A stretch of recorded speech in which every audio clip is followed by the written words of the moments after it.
got to plug you in. Okay, come on. There we go. So, as the title says, my daughter's going to be 21.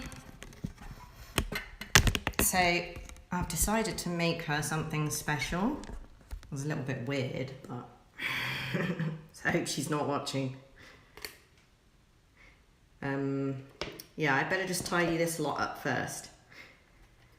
So, this is all from yesterday. I just left it. And it's cured nicely, so nothing sticky here.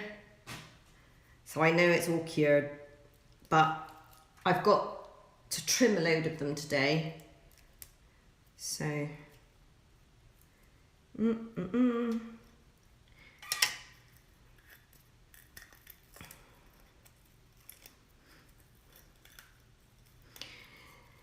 So I'm going to make a little interesting. I was thinking about making a color palette that I hadn't made before, but I'll leave that for another experimentation, I think.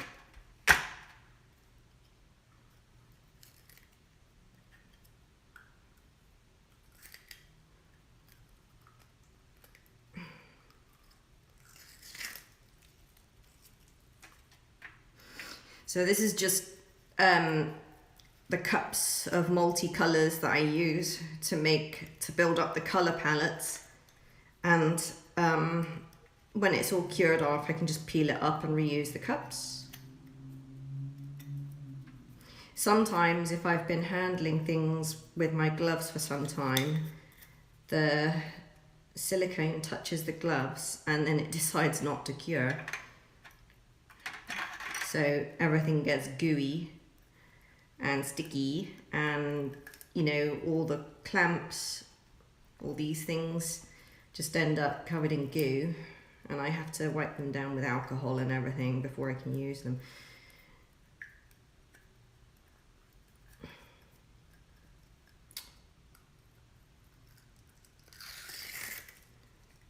So I think I'm going to use the color palette Unicorn.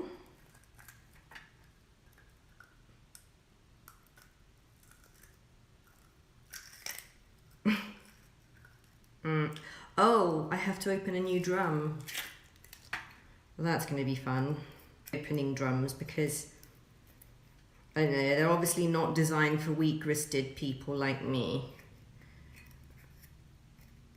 I end up trying to open them up and I have to use pliers and cutters and everything, and I don't know how people are just supposed to just peel the lid off or whatever.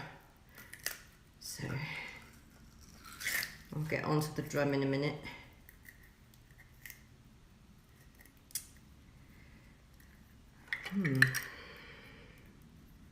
Right, that's done. Breather tube.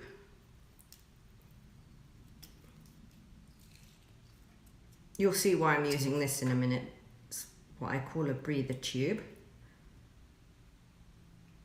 It's probably blocked.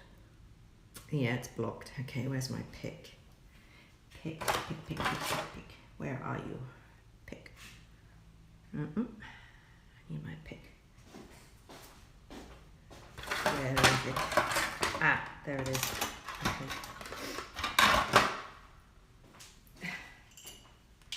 So I've developed a method for casting these things, which requires still a lot of skill. It's not just like pouring it into a mold and popping it out. These products are devices which require a lot of engineering and skill and quality control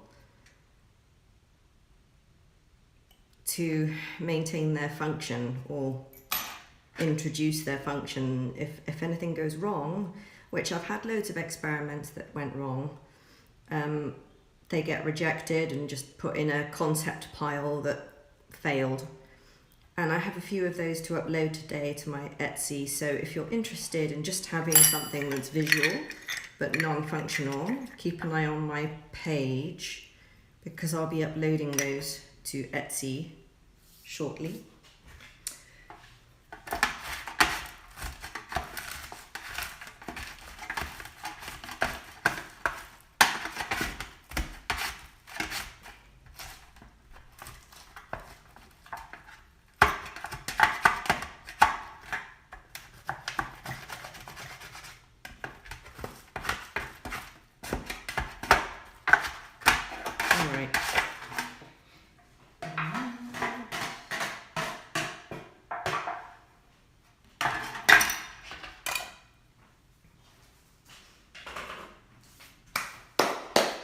Right, I'm going to get you on my shoulder and let's see if I can open the new drum.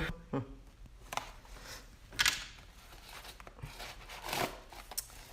can never pull out just two pairs, or just one pair of gloves. It always comes out as a big chunk. Okay.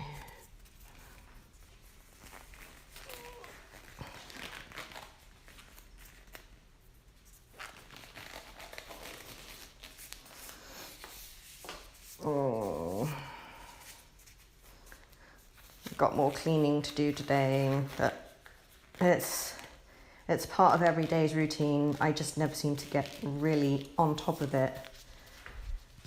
So, okay, here we go. So these tubs of silicone are different grades, and this is the grade I use for making the Medusa. It's about $800 for a drum. And the price is going up because of the situation with the war at the moment. And oh, hang on, I literally can't lift this thing up. Oh god, oh god, oh god, I'm gonna die. Oh god. Okay. That's heavy.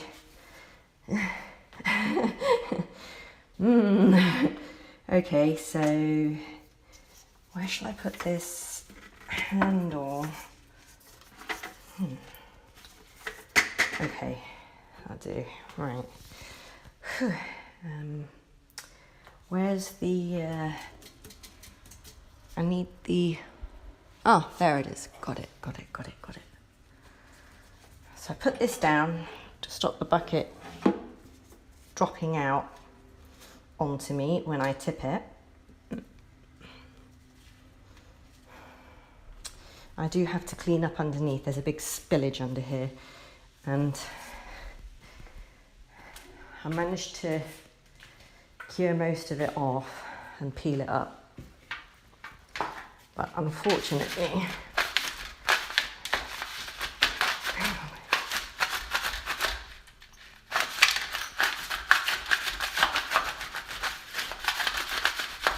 I'll just have another go at it now.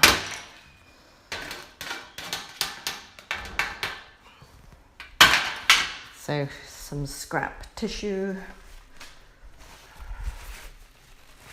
It's all going to get really mucky anyway. Alcohol. Let's see. So this spillage happened because the silicone moves quite slowly, and I tipped out the last bit of silicone from the bucket, and when I put it back up, I didn't realise the silicone was all clinging to the front side of the bucket, so it literally just pulled itself over and poured the rest of it all over the floor, and I've not been able to lift most of it up. I cured it off and then peeled a bunch up by rubbing some catalyst into it, but there's still a load on the floor. It's not coming off.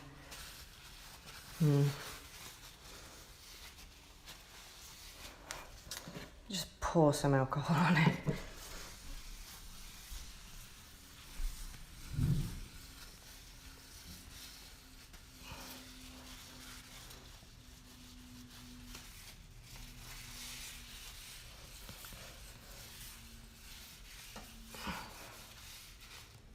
Okay.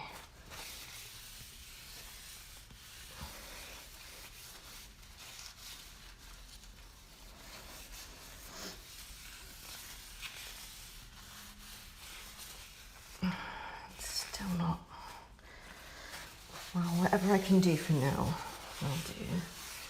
And then I've got to unseal this somehow. Okay.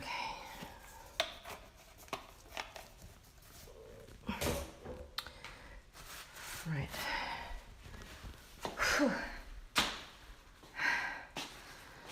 Yeah, I use my sink for chemical storage.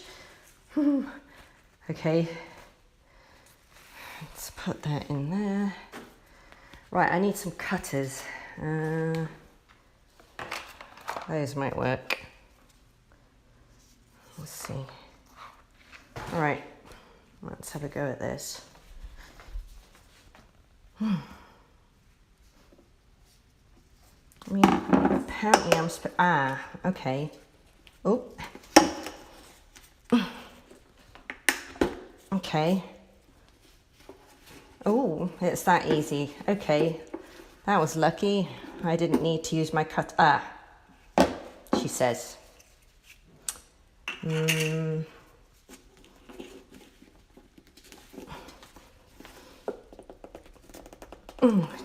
Shoot. Maybe I'll have to cut it after all. Hang on. All these things are Juliana proof. I can never open packaging. I always cut myself. So I need a knife or something. Let's see if I can just... okay. Let me see. I've got an awl. That'll work. That's sharp. Okay.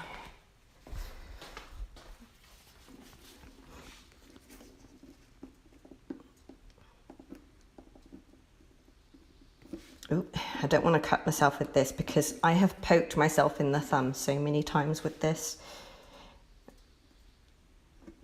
It's one of my sculpting tools. It's super sharp, but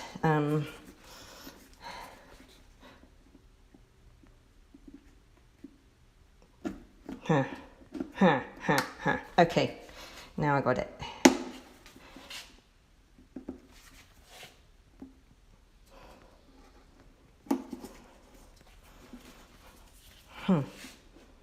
Come on.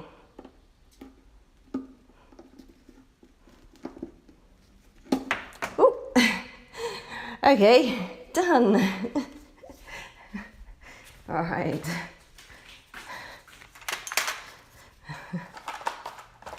Right, I'm not going to decant anything out of it yet. I've just got it ready. I just need to clean up a little bit and get organized before I start loading out, decanting any silicone. So this needs cleaning. I'll stick it in there. These are clean. That is cleanish, so I could use that. Okay, let's put it there. Right, I need tools.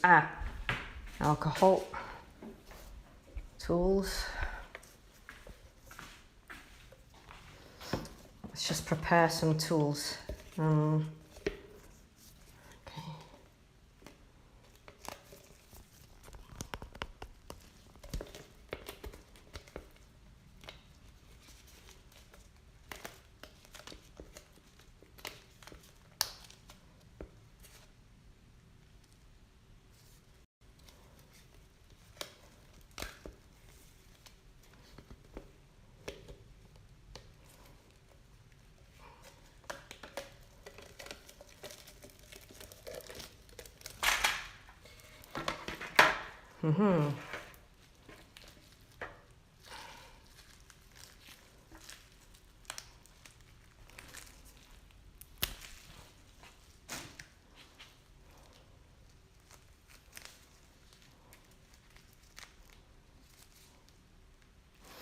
So I use the softest grade of silicone for the product, and I use a hard grade of silicone for the molds, for the flexible mold casings.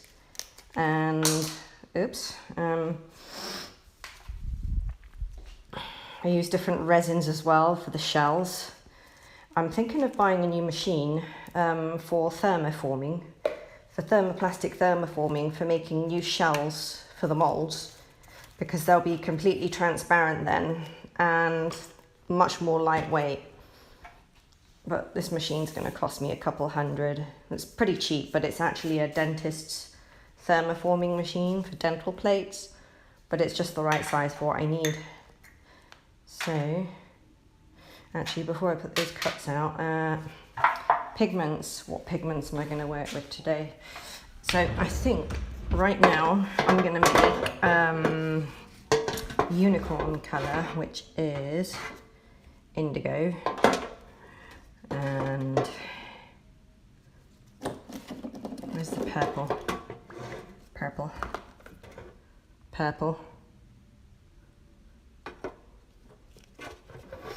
and flash. No, we're not using that. That's for darker. That's for alien.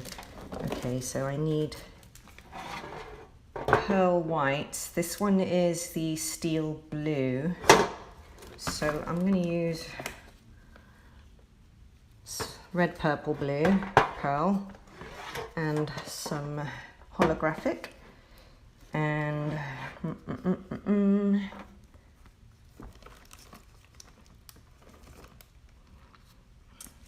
I'm looking for a really cool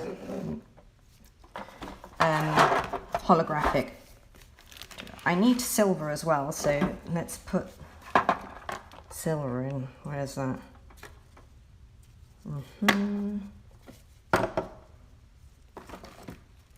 I do need to buy more silver. Okay, so that will do. And where's the blue for the silver? There's the base I'm going to use for the silver. And let's go through some of these. I need to stock up on a few more colours.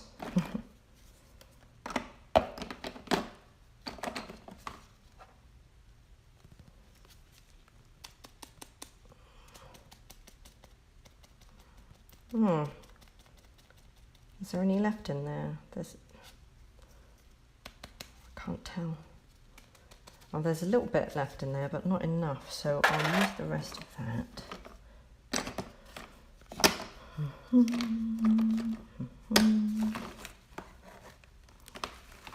Come on. I know I'm missing UV pink. Where's my UV?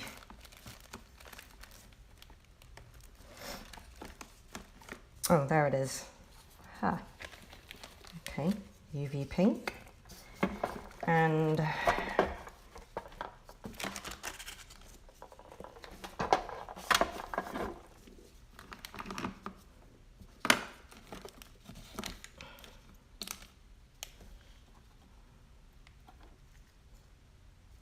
nope.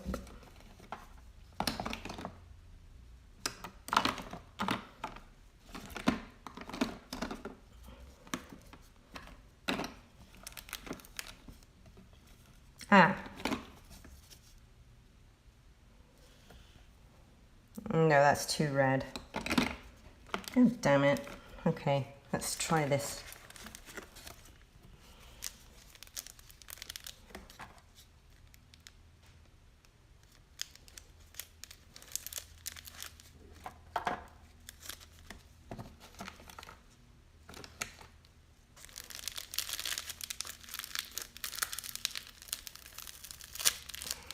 Okay.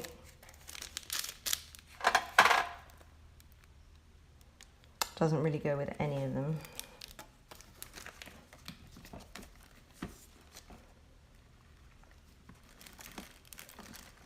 Could have sworn I had some, maybe I used it all, I don't know. Too dark. Too red.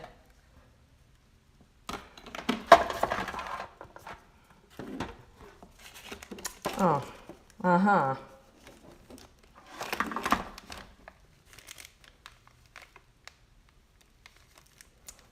That is really cool. That might go with the pink actually.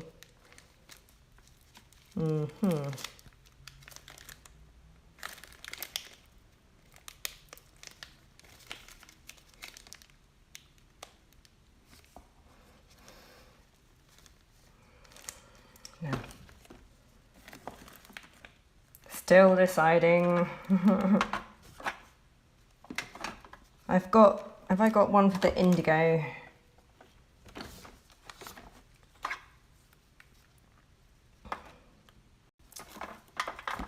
Okay.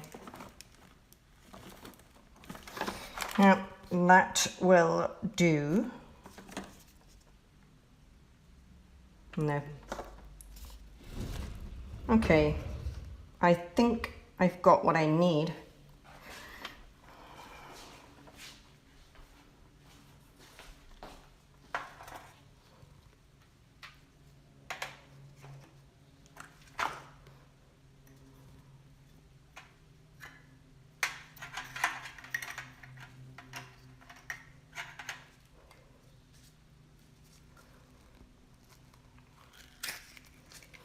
Get all these colours lined up and then I will prepare the mould surfaces.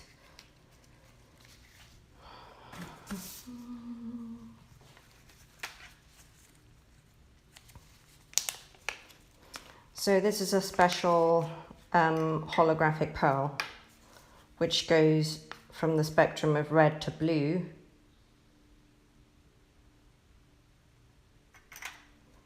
It just looks like white, but when it's in the liquid form, it changes colour according to the direction of light.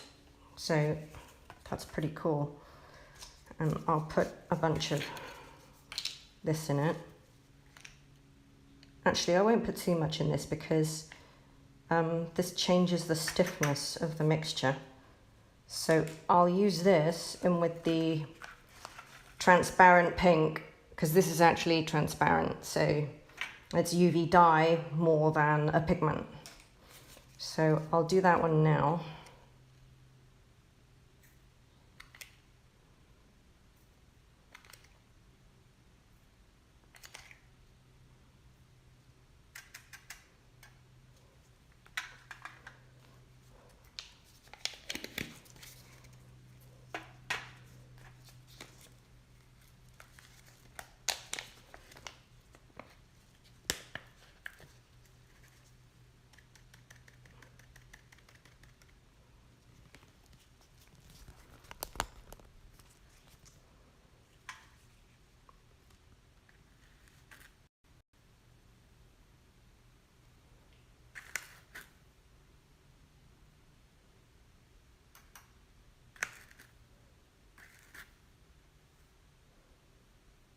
I do actually need to get more of this UV dye.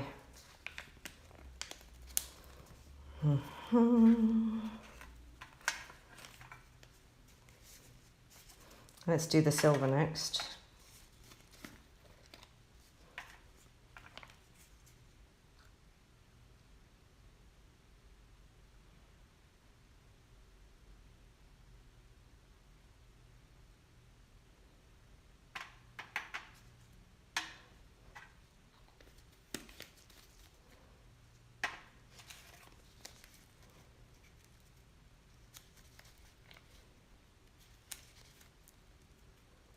I can't open this with gloves.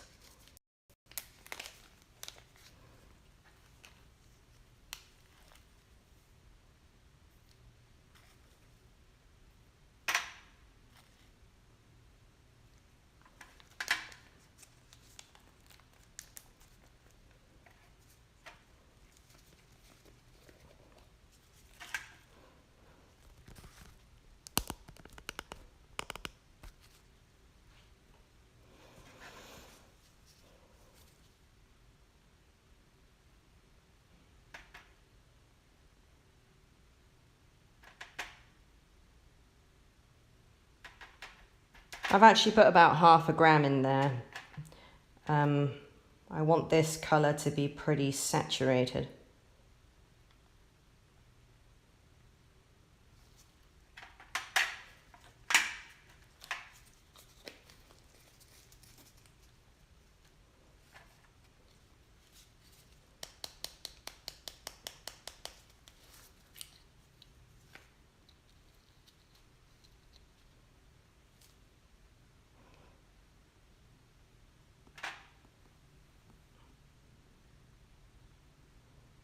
Huh.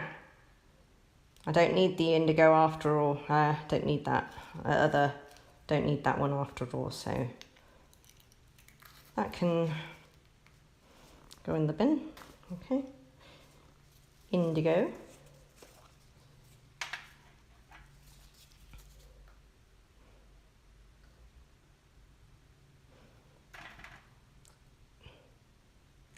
I wish I could have an unboxing reaction when my daughter receives this.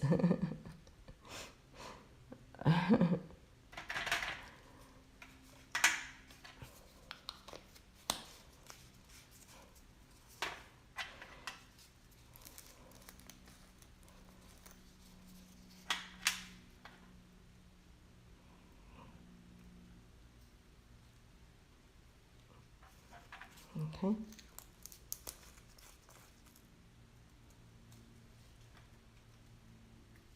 Awesome. Okay, so I'll put this lot back and I'll leave them aside for doing touch-up work.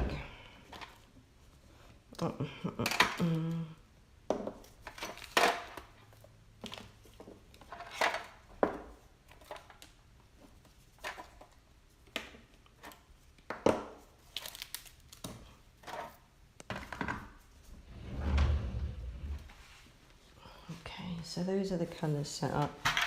I have to get the mould set up next. These are the preheaters. So, okay.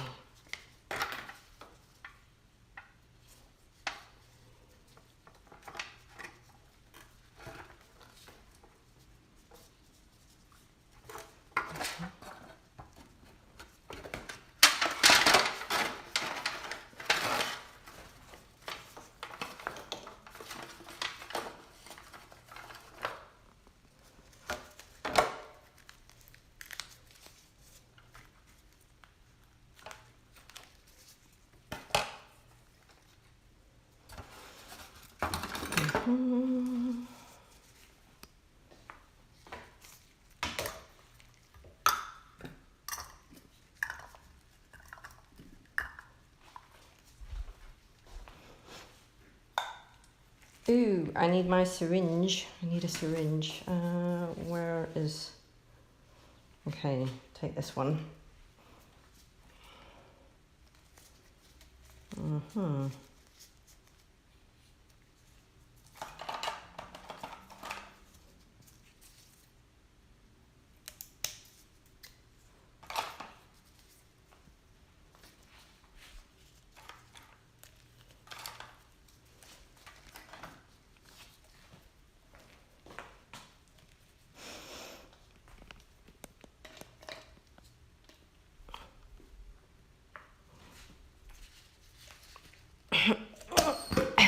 Did it.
Okay. Gotta get my tools ready.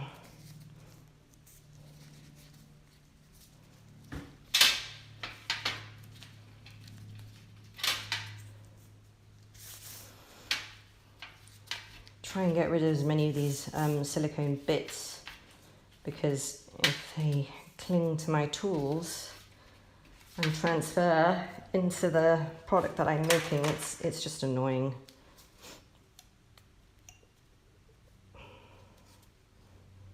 And the gooey mixture I'm working with just transfers everywhere. It's impossible to do this work and stay completely clean. Okay, like that. Okay, right, let's get the mold surfaces ready. So I'm going to work on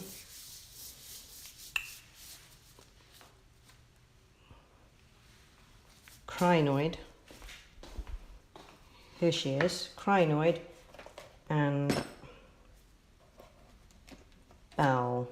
Okay, so what this one is going to look like is this color scheme, which needs to be trimmed. This one needs to be trimmed. So that's the color scheme I'll be working on. You can see the lacing of the different colors. Okay. And she's going to have this bell adapter, which is completely squishy and hollow, and there's a through hole. This all needs to be trimmed out, this little hymen in here.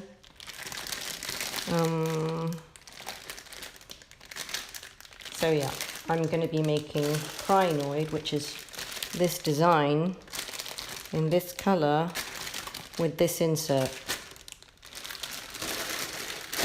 So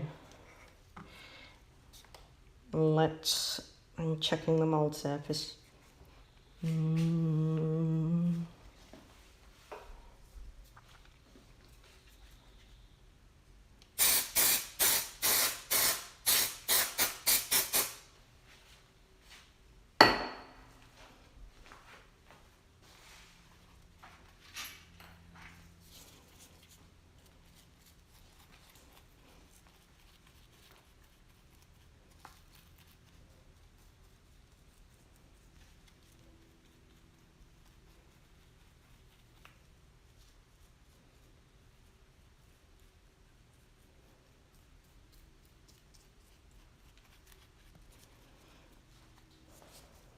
Okay, I'll put her on preheat. And next is Belle.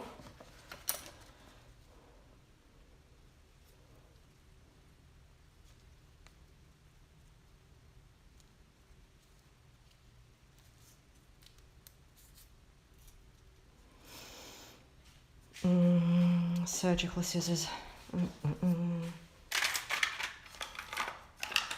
Nope.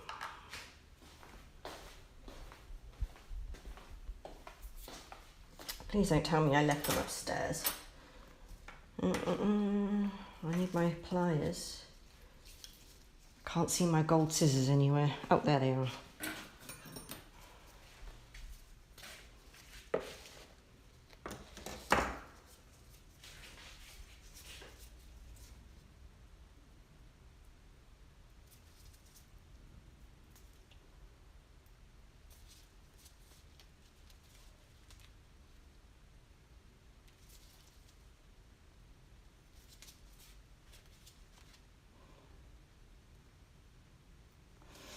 I might have to recoat the mandrel before I do another mold with it. I always paint it with another shiny layer of silicone and then wax it.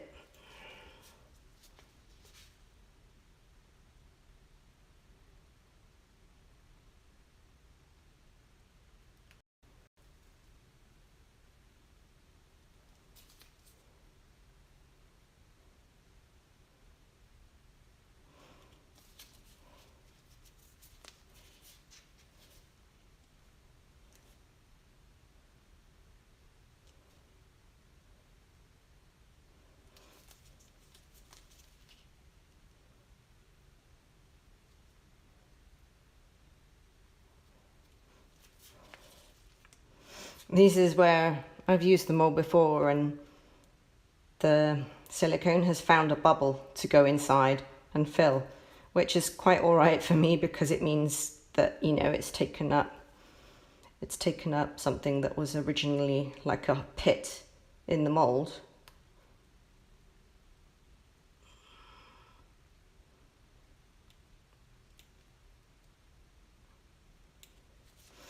I'm just making some corrections to the mold after seeing how the last one came out.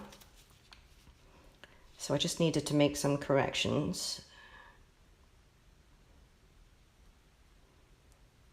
Every time I inspect something, I'm like, oh, I could make a little change here and that will change the strength a little bit, help with demolding. Okay. So I'm just doing this because I notice some areas where if there are any undercuts, it takes away from the strength. So I'm just trying to smooth this out, and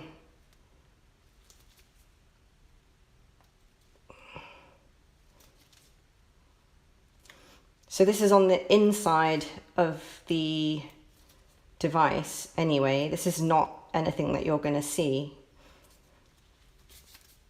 I'm just making it smoother. There we go.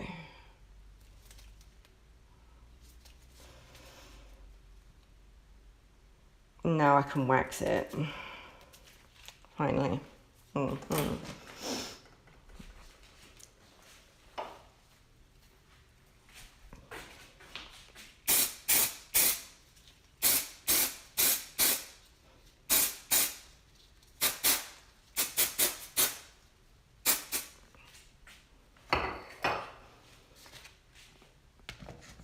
That's my list of things I had to do.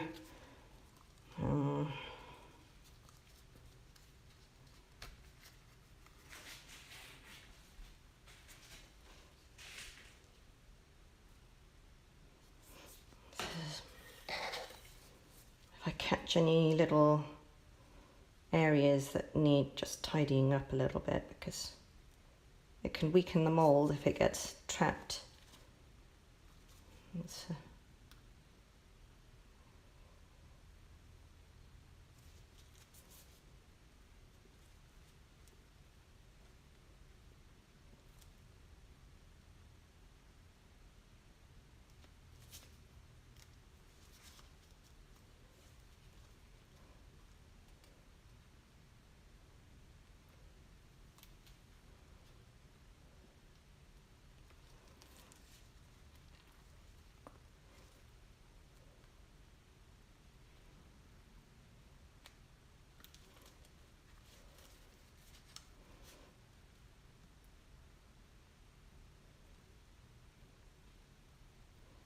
I have to remake these mold roughly every 6 pulls.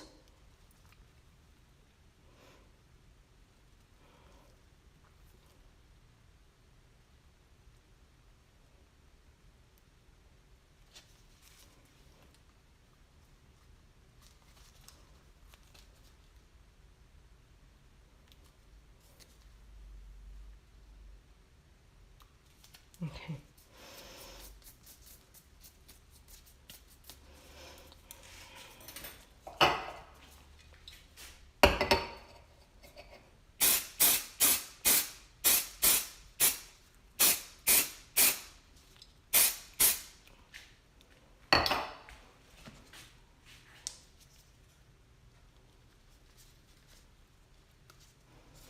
So this jacket goes over the top of the mandrel, and there's a clearance in between the both. So when this is pressurized and filled, it creates a skin. Okay. So now I have to just staple this all together.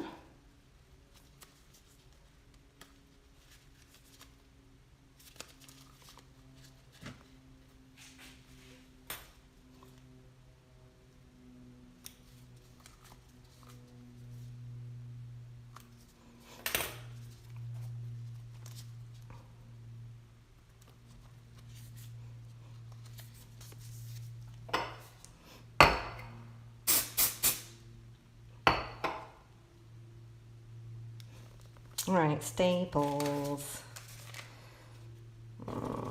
Let's see.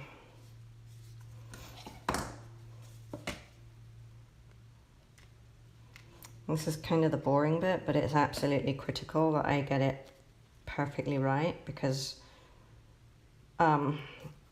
any flaw that's even 1 millimeter off will result in an unusable product. So I have to absolutely be quite accurate with this stapling.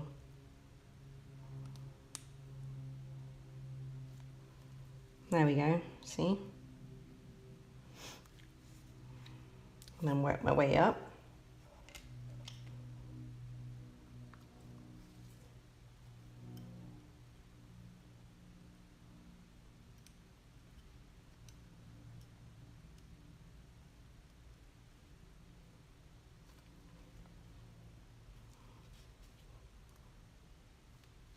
Yeah.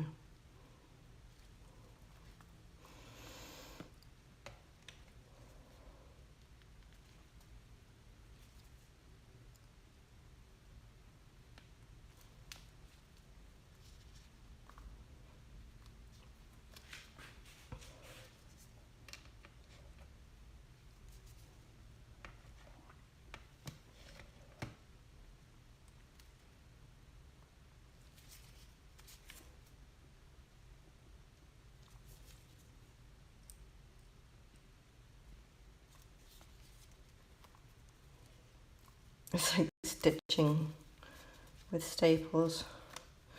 I suppose I could use thread and just sew through it. It might be quicker.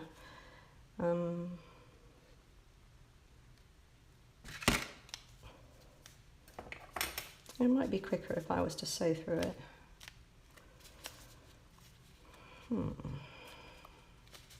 Ah, that's why. Okay.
Oh, I missed it.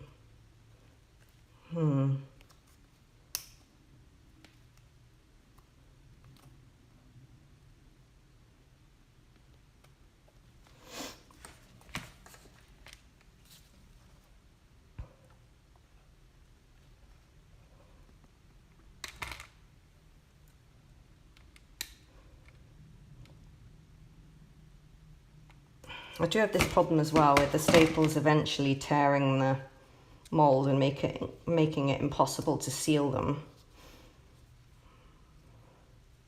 So that's another reason why I have to remake them quite frequently.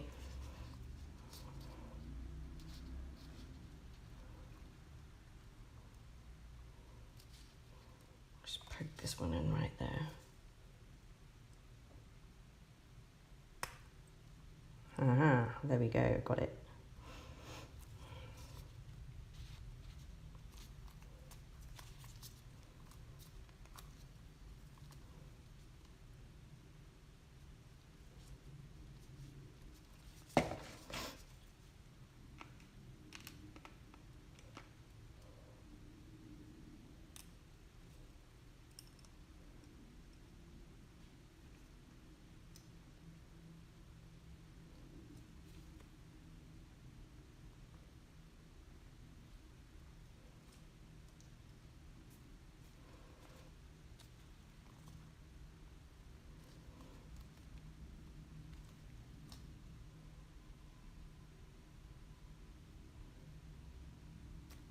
Okay, I think that's enough, but let me just get another one in there.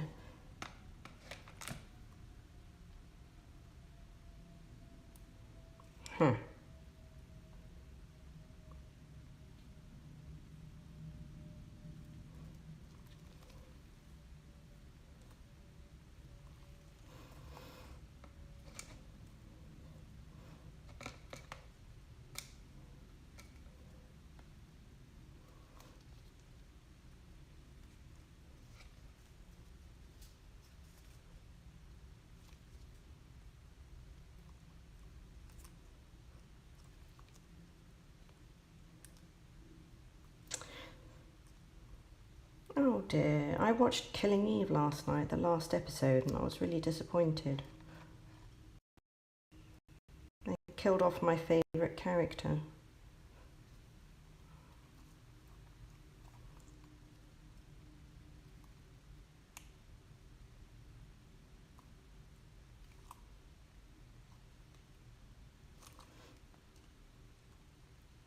Yeah. So now, I'll put this on to preheat.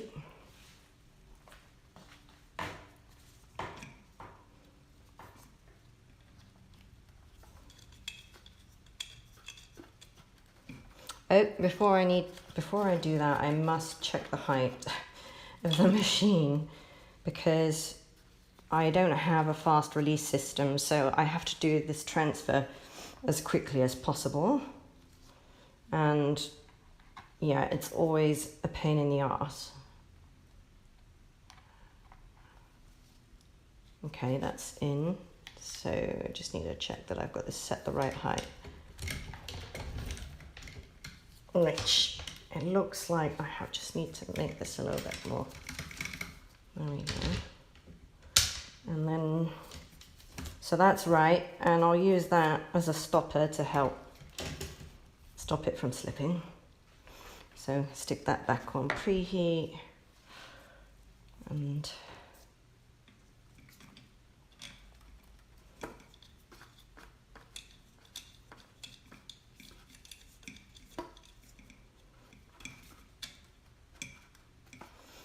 okay, let's turn all this stuff on.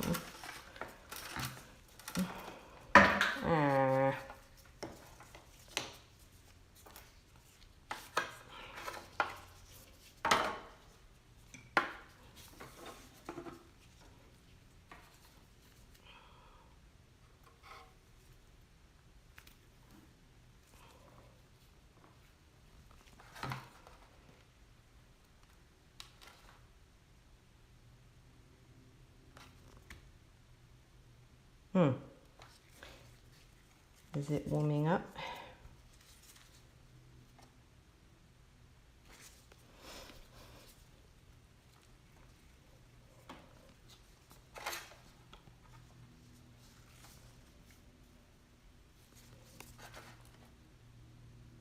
I think it is, yeah.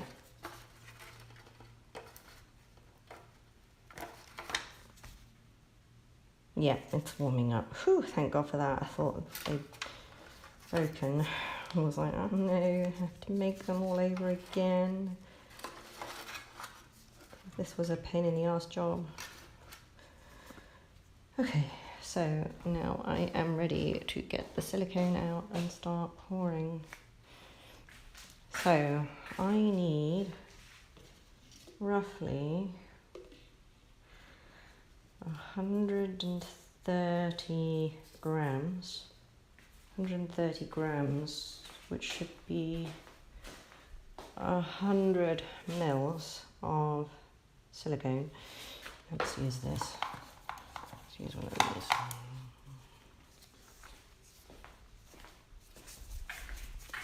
See if I can get 130. What's in here?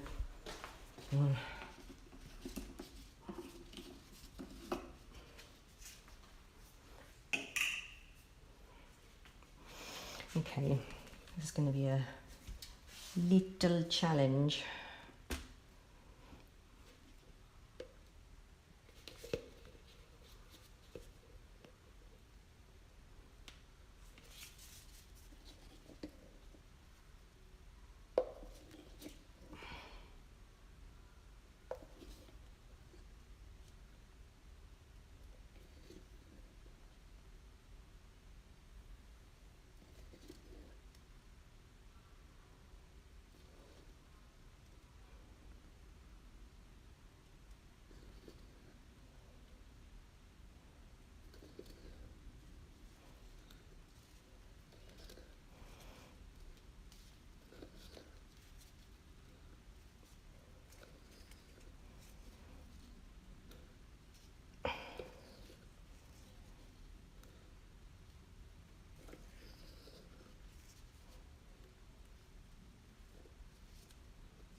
Wonder if that's enough.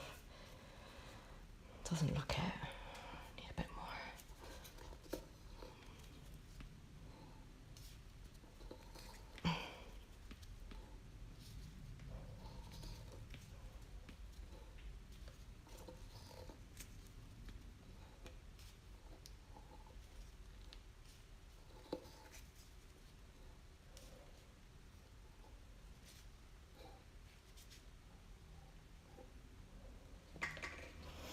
Try that.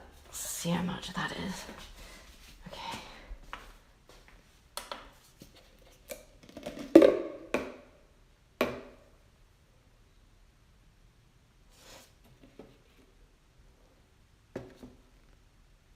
Okay, I need 20 more mils.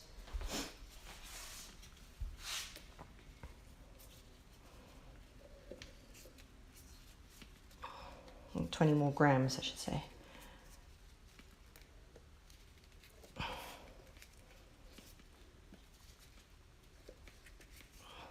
There, that'll do. Oops, I got it on me.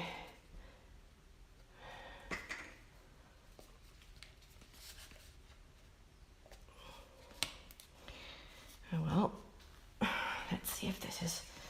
Don't let it do that because it's so slow that it just tips itself over. Right. Oh, a little bit more than. Okay. That'll do. Okay. So 137, 13, 14, 147, 150, 151. See if I'm pouring up to 151. 151. See if I can do this in one shot.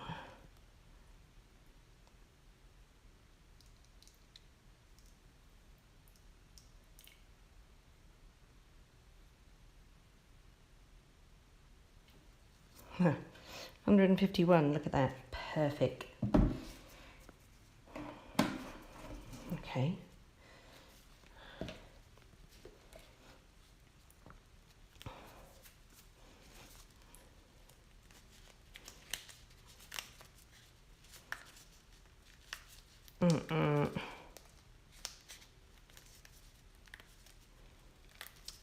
Okay.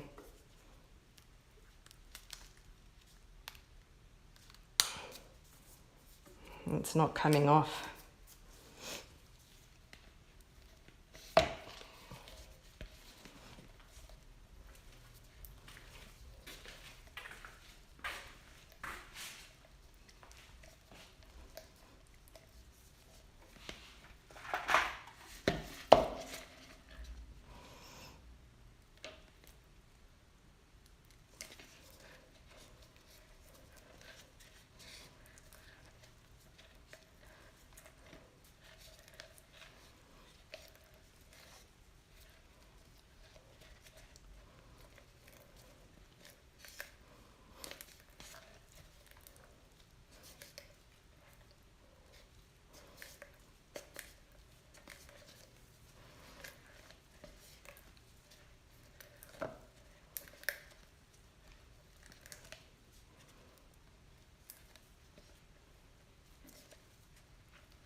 Okay.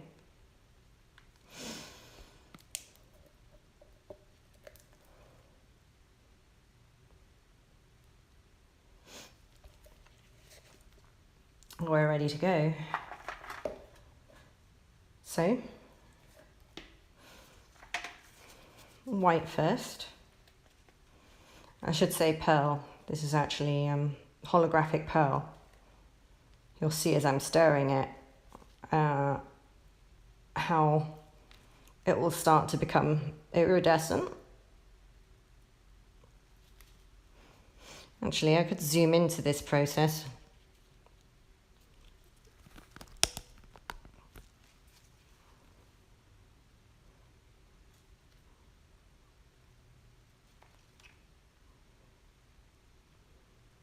It's weird, isn't it? It's like,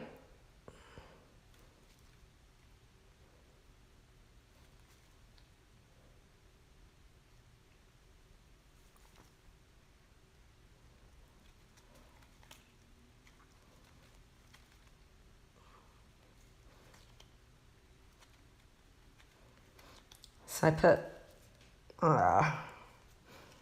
put half of this in here.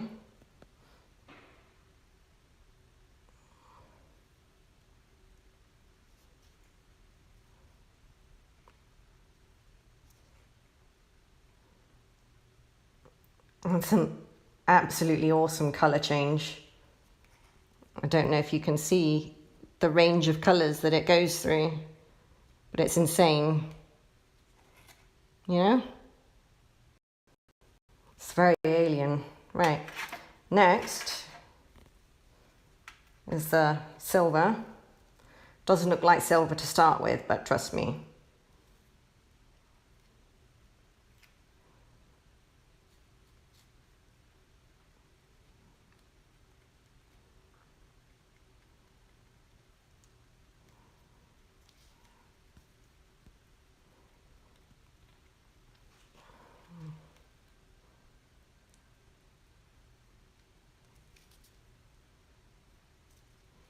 There we go. See? The chemistry of light reflection. I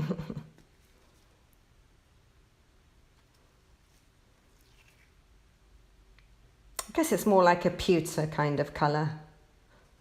Silver's brighter.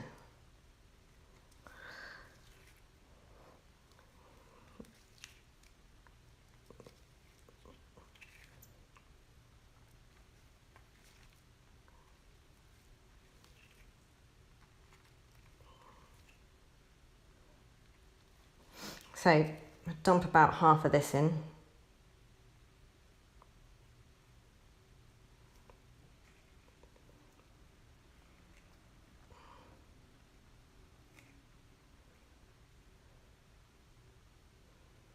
Okay.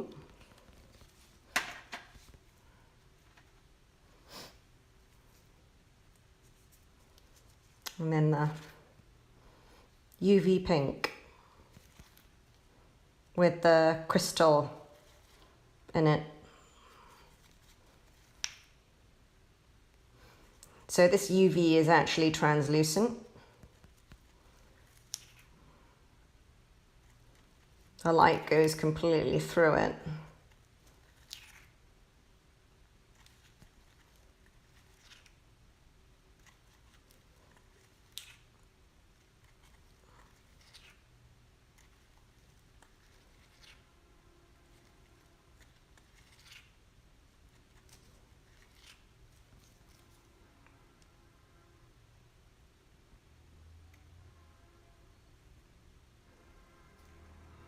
Half of that. Okay. It's really pretty. Next is the indigo.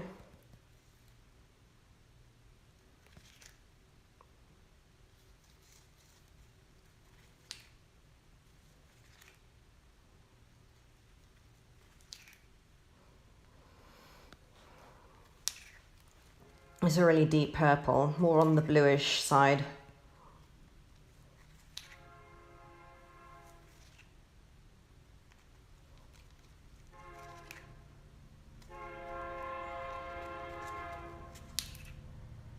Here we go.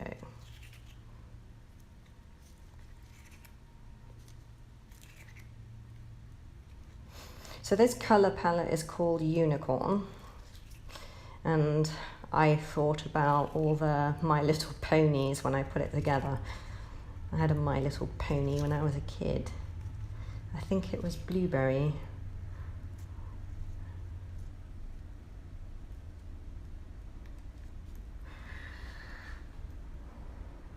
About half of this.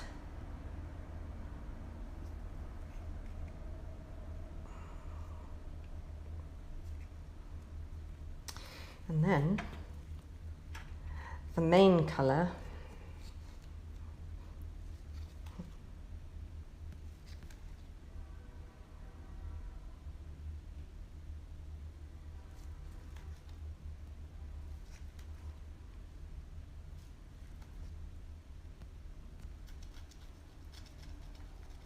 I'm going to put all of this in.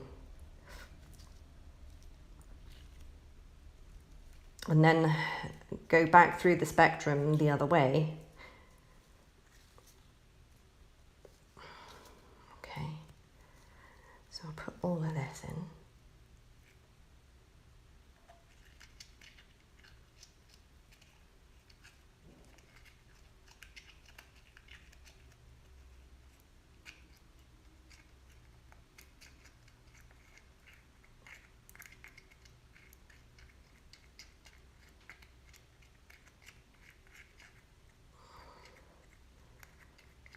I've purposely left the end of it to be a little bit more saturated than the rest. So the colours going in now are going to be super saturated because the bottom mixture is a little bit more dense in colour. And I've purposely done that because when you first inject it, the translucent colours go in first, and then as you layer the saturated colours in, you get this nice translucent effect, which is laced and veined. And it just shows more of the pearl effect. So we go back to the indigo.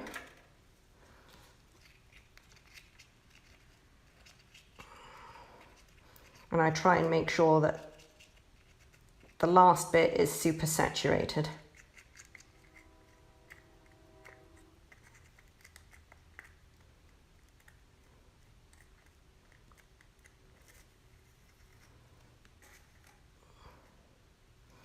Okay, then the pink.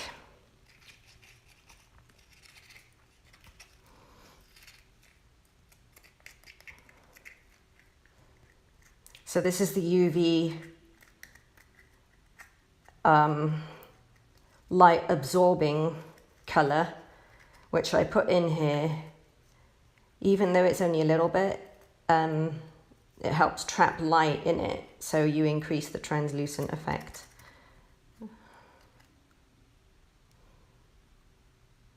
Okay, and then back to silver.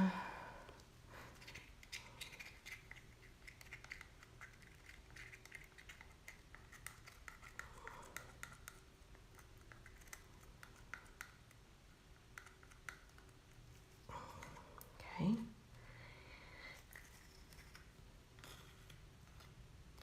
And then finally the white, and that should be my 100 mils. Which is freaking awesome.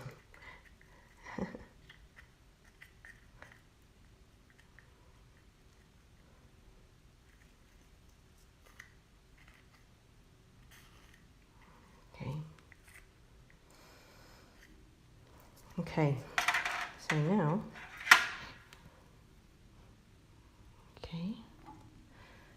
I'm going to keep this breather tube out as I push it through the mixture. Okay, I'm going to get the plunger and push it down.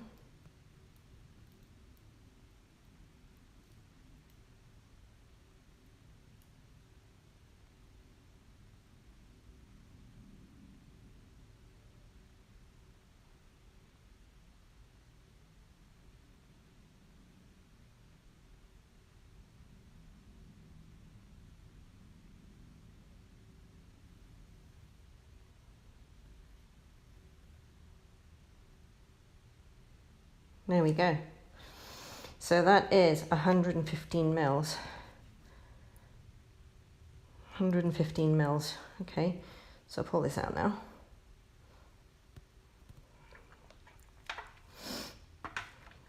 Okay, I'm going to keep a rag next to me because I will get really sticky from this.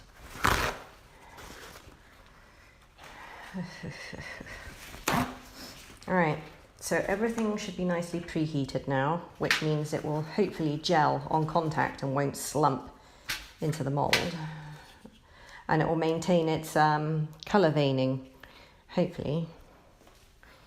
So, yeah, this is nicely preheated. This is preheated. So first thing I'm going to do is start injecting the bell and giving it time to go down to the bottom.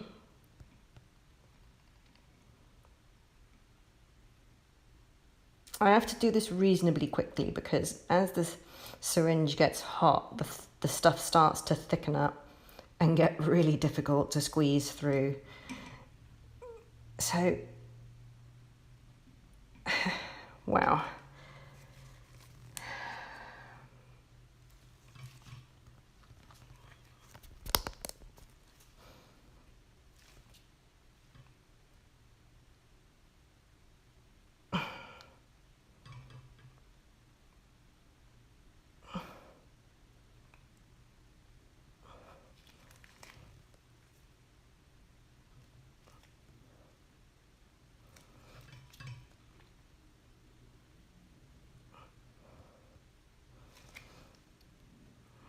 Right, I'm just going to let that sink down to the bottom. I'll encourage it a little bit by giving it a bit of a massage and letting it sink, just like no matter when you wear Wellington boots in the wet and you expect to keep your feet dry, it's impossible because your legs are moving up and down in the wellies and tracking it further down to the bottom. So that's what I'm doing here. I'm just massaging it so that all the air comes out and it runs down to the bottom of the bell. And what I'll do, actually before I insert, I'll put a bead around the edges here and here and here and here and on this front edge. And the reason why I'm doing that, okay, is because I was going to use my finger to squeeze it in, but I'll just use this tool instead, this nice smooth tool, and I'll just push it in, push it forward, and that will make sure that the surfaces are wet so no bubbles get trapped. Right, like that. Just push it forward. I have to do it gently. I just need to wet the surfaces of the undercuts. Okay.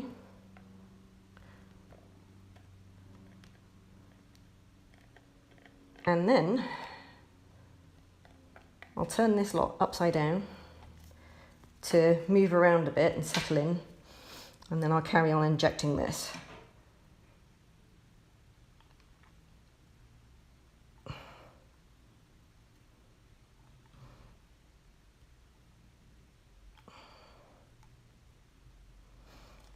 So I developed this process after lots of experimentation with different pouring methods that would actually give me the kind of veining that I wanted in the final product, because I knew what I wanted it to look like.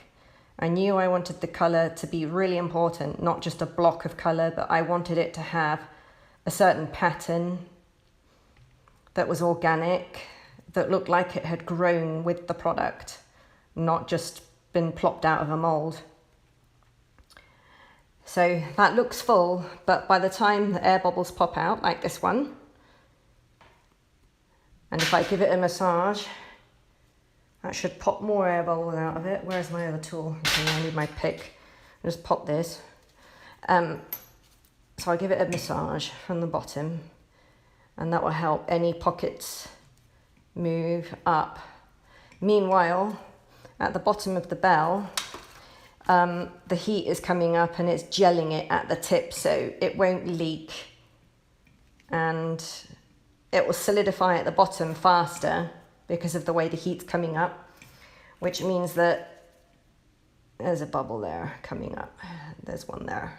See? Get that one.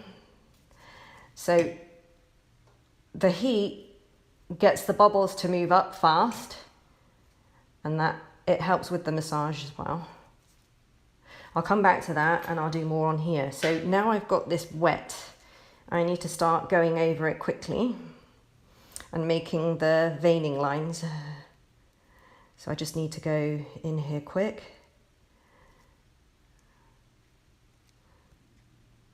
And then when I take a break and pause, I stick her upside down again.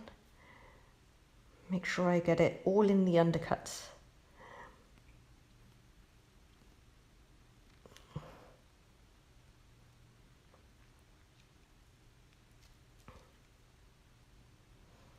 And I have to do this before the silicone starts to get thick, because when it gets thick, it won't ingress into all the tiny details.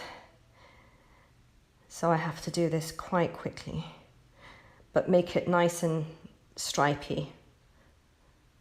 Right.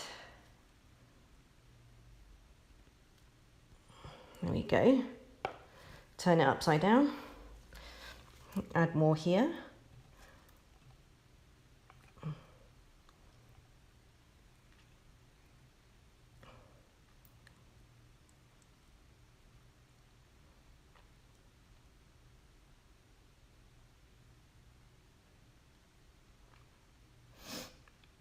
I'll let the heat force the bubbles up. You see that magical colour? I love unicorn. Right. Again with this.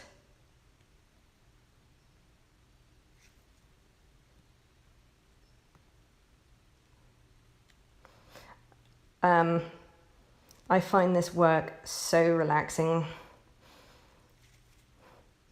I'm autistic as well, so maybe that's why I lean towards all the colours that I do. I love boundaries and flow and the interaction of the materials. And that's all part of what I take into consideration when I make these products. And the product itself is not a solid, it's a surface engineered device, which has modified properties of the original elastomer.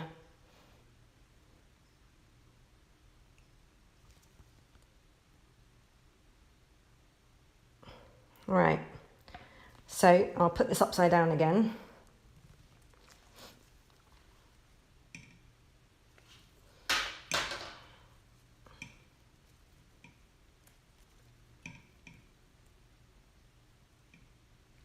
There's a bubble.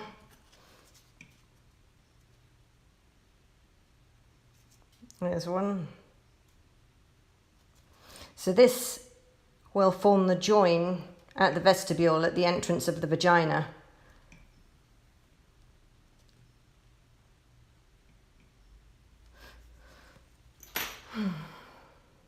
Okay.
more like cake decorating.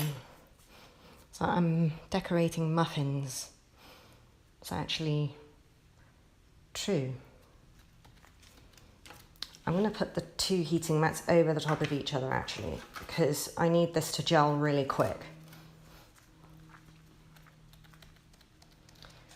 Okay, let's give this another massage.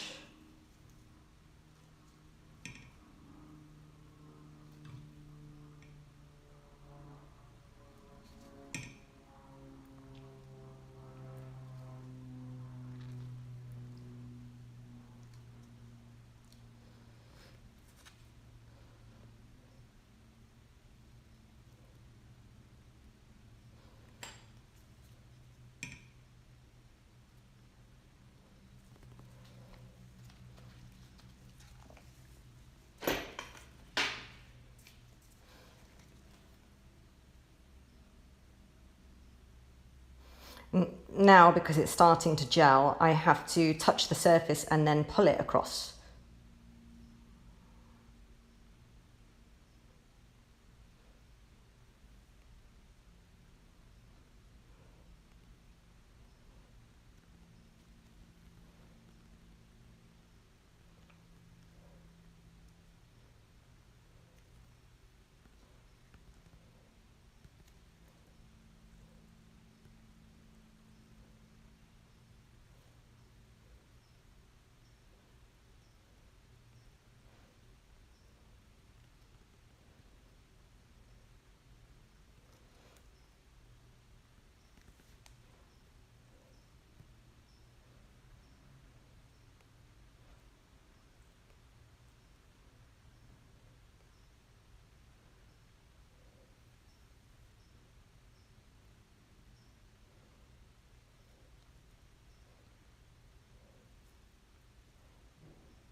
Okay, let's turn it upside down again.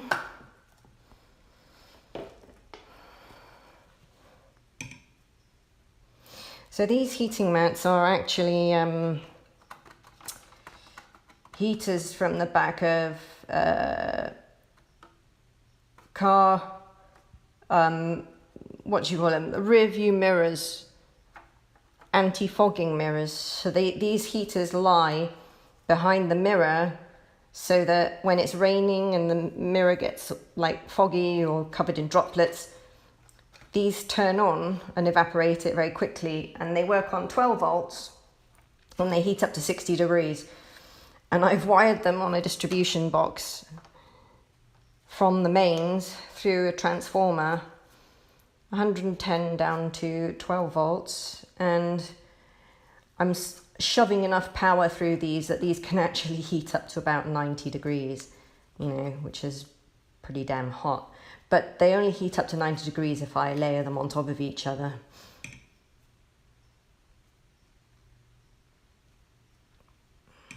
Okay. Oh, whoops. Right, this lot here is useful for me to just stick around the edges, because it's gelling really quickly and it helps to stop the silicone from just running out of the mold if I just put like a what do you call it, a self edge on the edge. So now it's starting to really gel. I have to throw it to the surface to get it to stick and then pull. Another interesting property about silicone is that when you pump it out of a nozzle, you're getting the silicone to line itself up. All the molecules line up in parallel through the nozzle. So you're actually increasing the strength of the silicone in the direction that the molecules are going to lie in. But you're maintaining flexibility in all other directions. So that's another reason why I like to use this method rather than just pouring into a mold. You create completely different properties when you're doing surface engineering. That's my background as a composites engineer, so I'm used to combining materials and getting unidirectional and directional properties out of materials so that you can minimize the weight and increase the properties of the materials, make things more efficient. All right, I need to sort of, all the thin spots I try and just go over and encourage the silicone to, there we go. So I'll just put a little bit more here. If I can pressurize this a little bit, because it's so thick now, if I inject any more, it will actually start to pressurize it.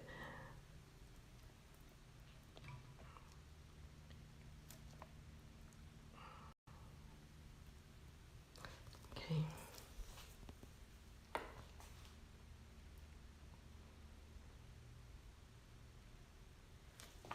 Okay.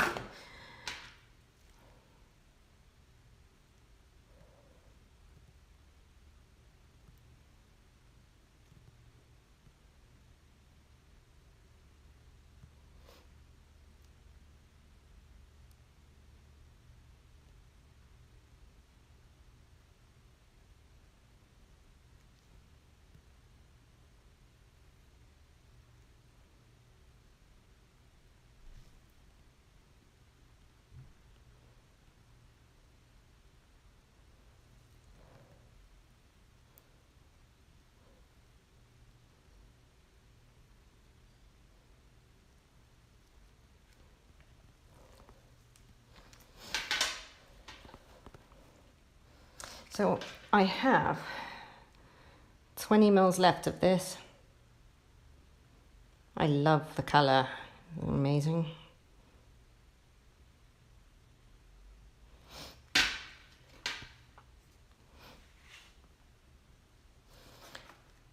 So there's no leaks on this that I can see.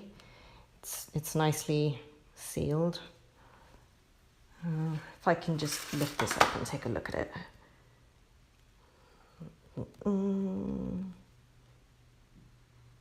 Yep.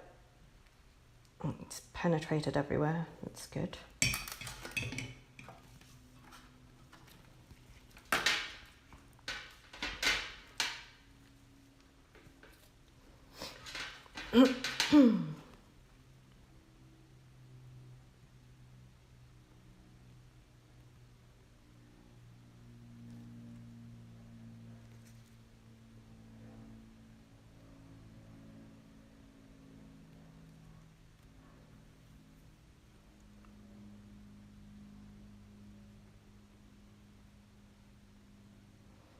It's like laying down a spider web, and you get more directional properties doing it this way.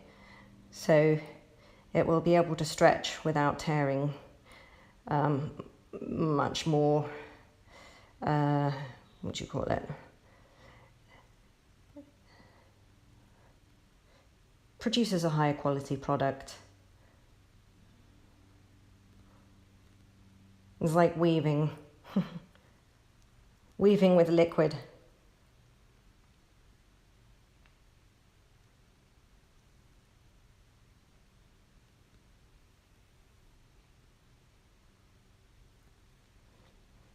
And before it starts slumping, you can see where it's going to start slumping.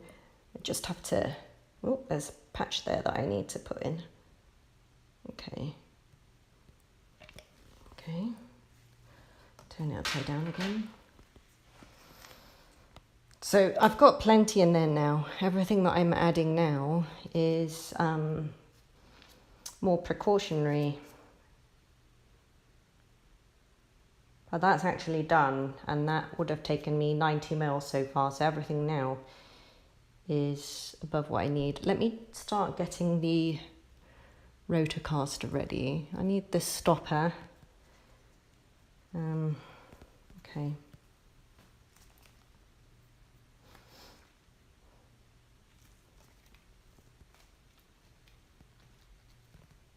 Ah, a pile of it fell out. Okay. Okay.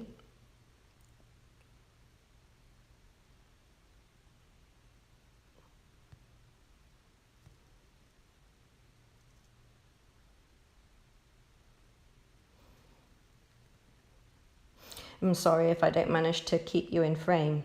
It's really difficult while I'm focusing on this to keep you in the right position because I've got my eye on one thing, you know, so I try.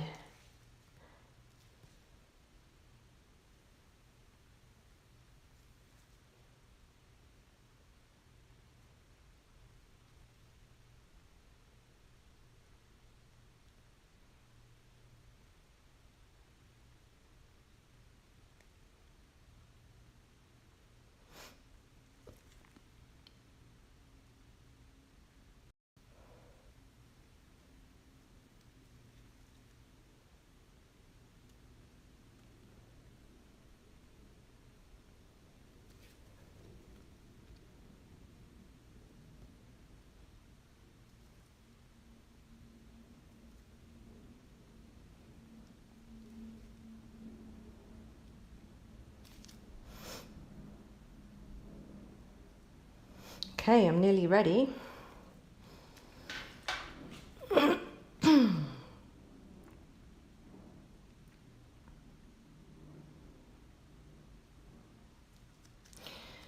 I'm gonna see if I can,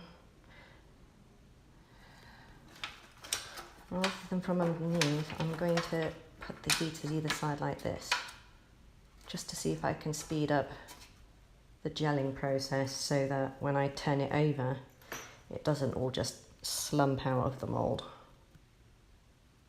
Okay. Because it's getting sticky now anyway, which is fine, but okay, let's see how this is doing. Okay. Another thing with silicone is that it's self-smoothing, I should say, not leveling, but smoothing, because when you put it over a curved surface, the silicone molecules themselves are extremely electrostatically attracted to each other. They have a certain charge due to the way they are bonded. And that charge is like internal static between the molecules. It keeps them pulling on each other. So when you cover a surface with silicone, the surface tension, the pull between the molecules is so strong that it will look for the smoothest curve to wrap over a surface, and it will pull all of the adjoining molecules in a similar direction.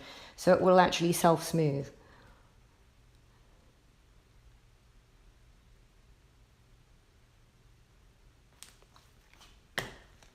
Oh dear.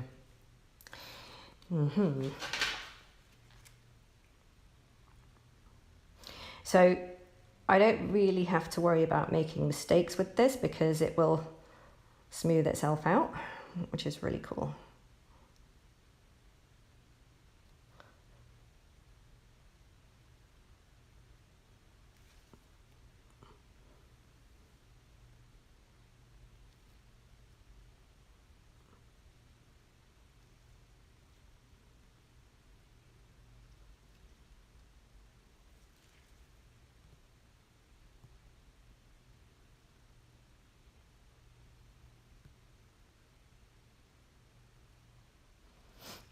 Okay, I'm going to save the very last bit now for attaching them together, and then transferring it into the machine. So, okay, let's get this ready.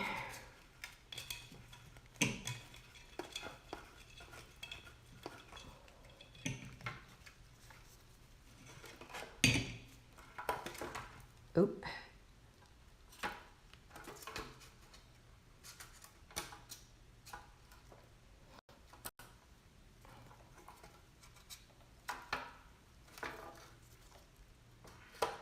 There we go. It's beautifully smooth. I'm really pleased with it. Okay. Oh, oops, there's a blobby bit. Ah, no. Okay. Let's smooth that out a little bit. I don't want those bubbles. Get rid of that. So the last little air pockets of the syringe popped out.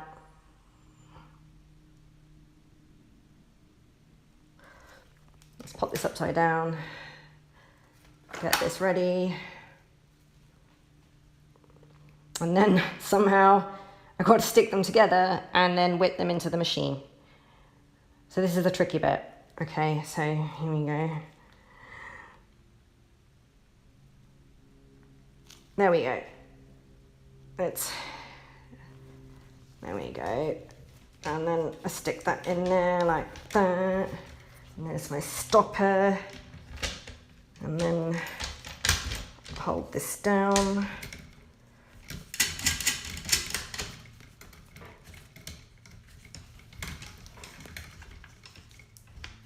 Oh, dear me. I have to do this quickly and it's always super difficult.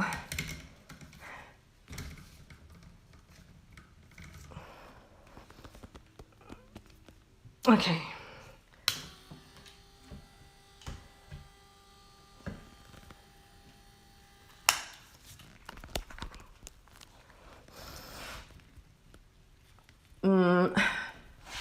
Yep, that's straight. Okay, let's set this to turn.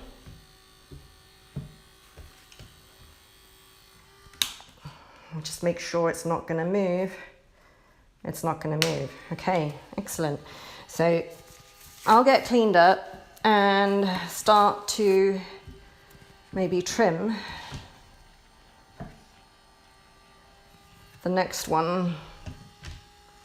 Yeah, I'll start trimming now, and let's move these heaters underneath so they're fast cures.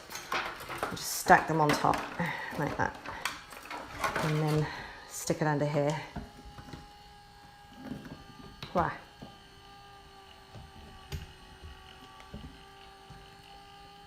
Oh my God, I'm listening to orchestral Blue Dabba-Dee. I know, I don't know what this is, but I don't want to listen to this. Let's get rid of this. What the meow, meow, meow, meow, meow. Nope, don't want to listen to that.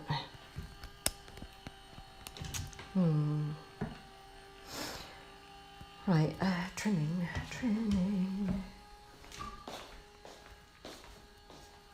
I think what I'm going to do is just get you off my shoulder a minute so I can just reset myself. Ooh. Okay.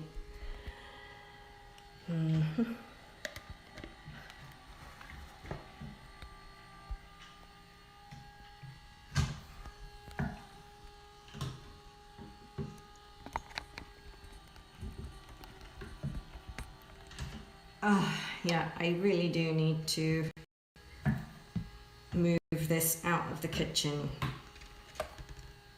Maybe I'll start that today. I'll plug you in, because I don't know if... So I managed to finish that in 1.5 hours. It's taken me 2 hours so far every time. Let's get... Right, this mess, I'm just gonna let it cure somewhere.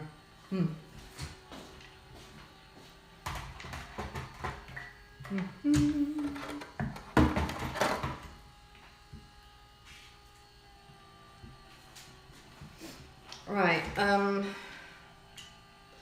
know.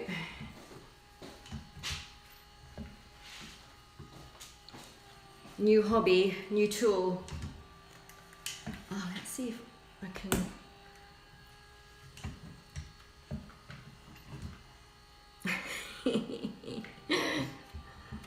How do I get this thing to turn on? Is that it? Nope, that's not it. Oh, excellent. I'm going to go mining now. All right, so that's how... Okay, let's tighten this up a bit so it stays on that freaking head. That. Oh. Okay.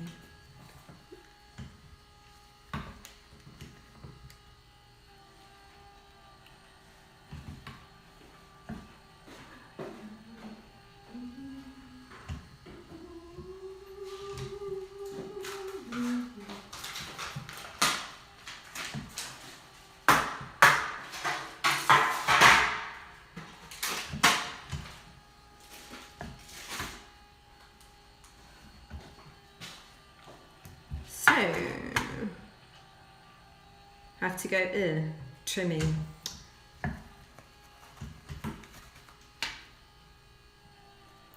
Let's move that into the dirty pile. I need my trimming tools.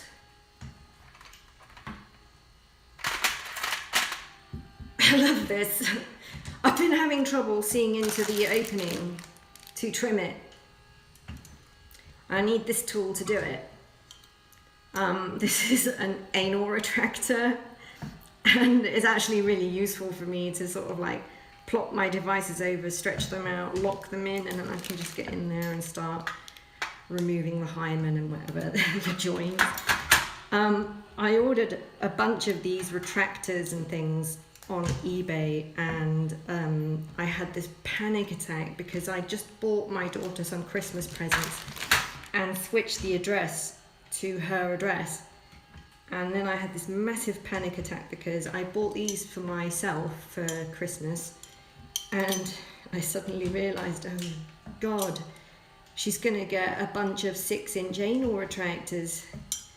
She's gonna be like wondering what on earth has got into me.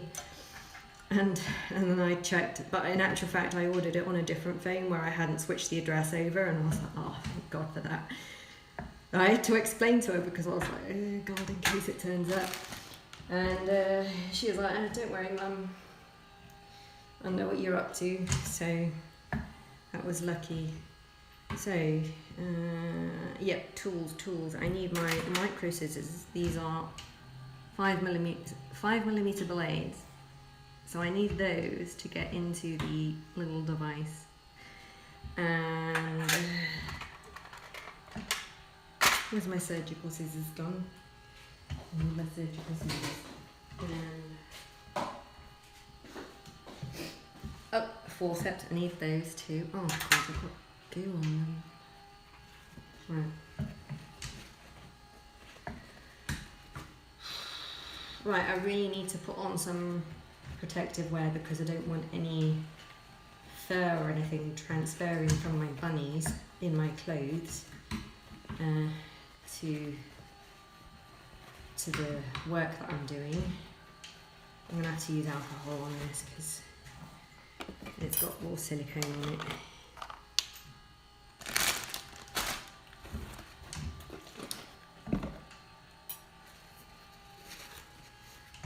So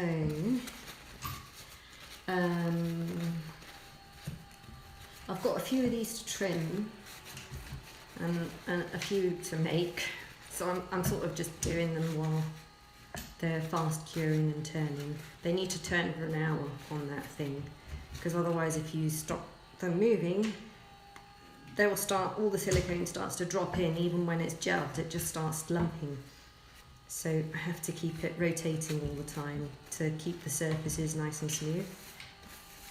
Alright.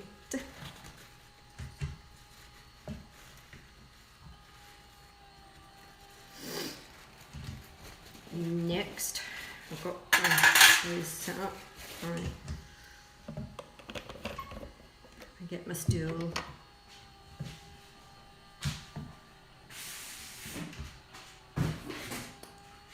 And my sleeves, and my sleeves.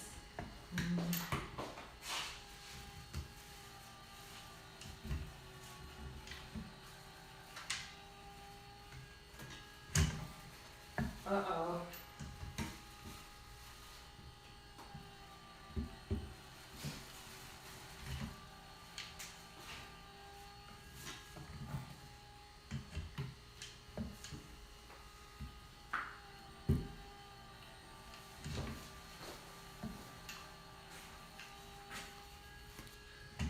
It's like I'm really going mining or something. It's great.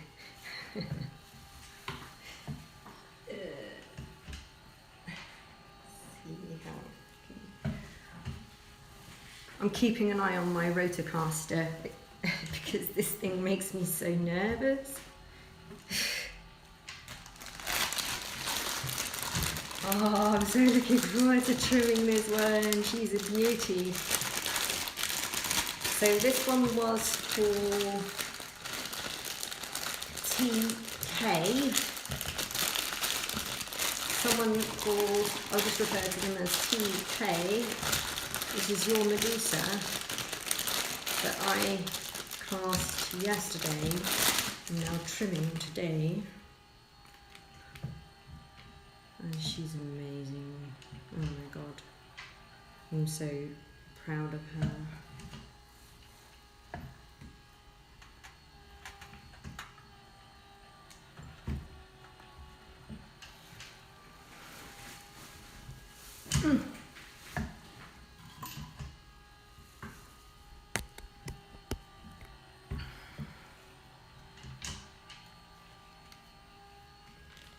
Aha!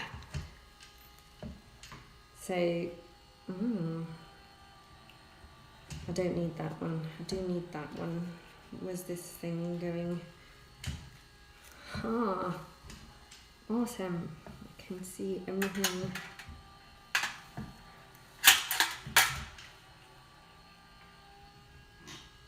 This is so funny. I'm going mining the vaginas. Oh god.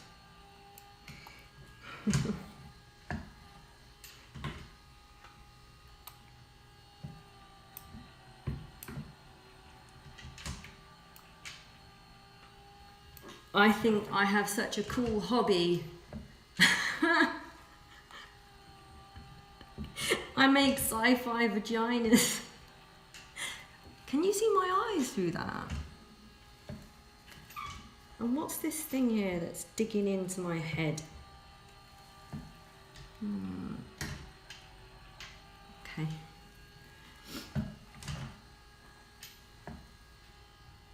Oh, I'm so glad I got these because I was really struggling with the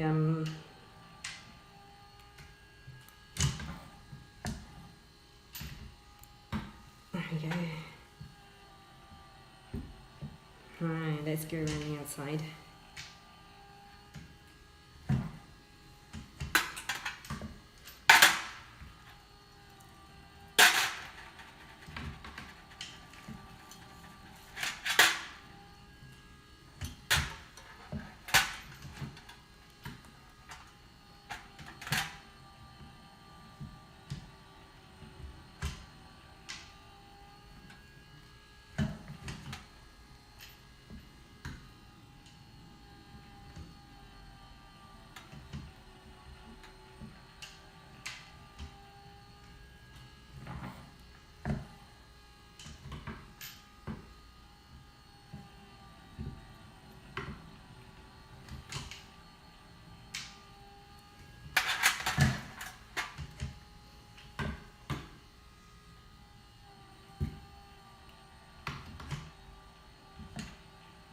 What's really funny about this is that it's like I'm a mad sex scientist. I went from composite engineering for aerospace to like, fuck it, I'm just gonna make vaginas. I'm gonna make sci-fi alien VJJs.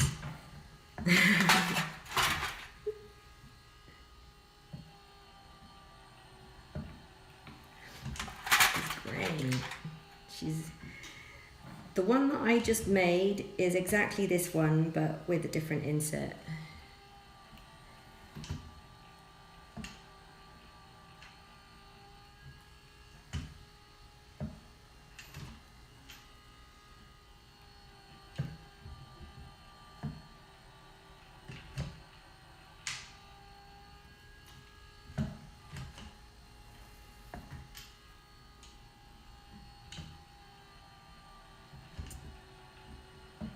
To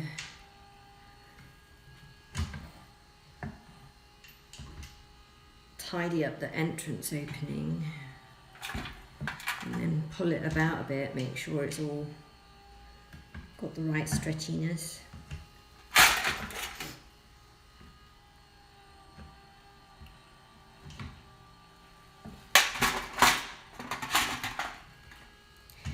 So men are usually into their workshops for mucking around with their motorcycle engines and you know, magnetos and messing around in the kitchen sink with their greasy objects.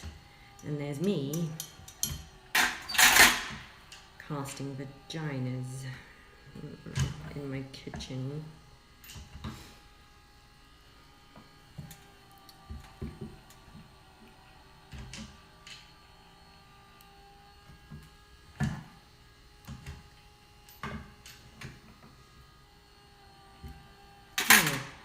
It's interesting. Let me just take a look inside a second. Oh.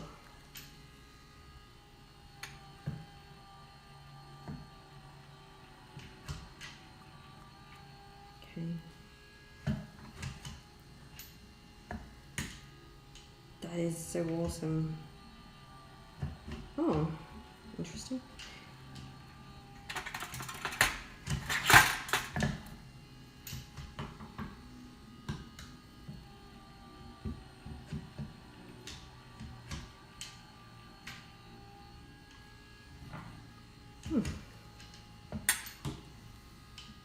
I'm glad I got these. Okay. Let's finish what I was doing here.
I think this is going to be the best birthday present ever.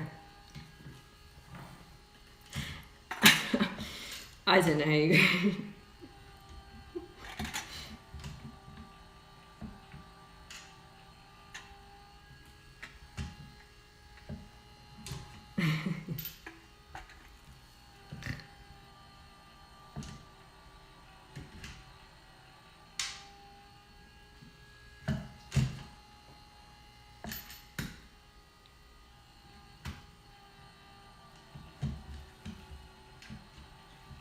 Don't trust my machine. Just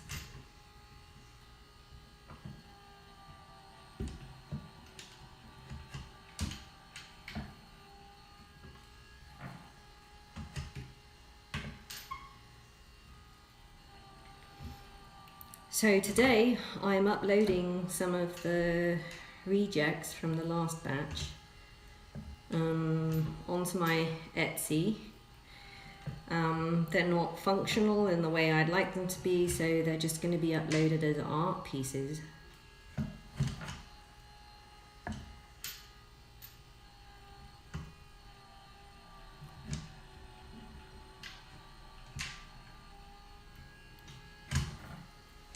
I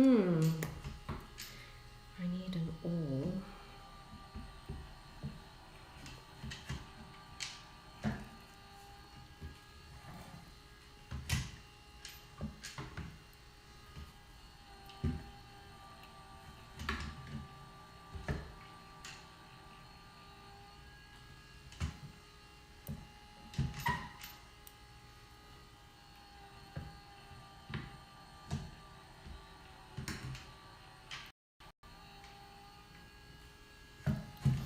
Alright, I'm going to go back on the inside and finish up.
I don't trust that machine at all. I haven't had the chance to look at it since the last repair. Oh, I need to get new gear teeth for it. New gear, bevel gears, because it's missing a few teeth and it keeps slipping. So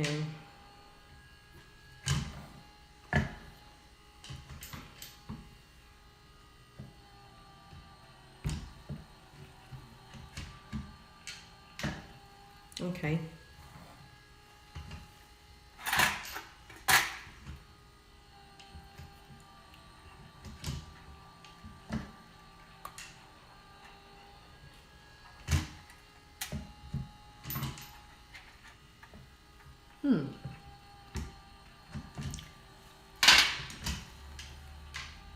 Ooh.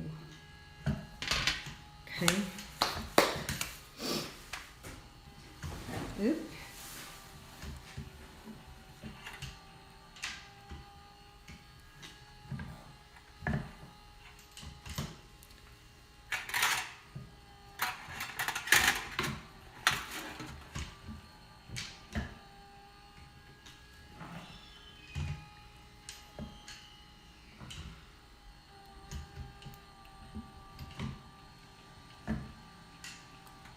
I kind of wish there was an easier way of doing this, but there isn't, because I can't make a better place for the join.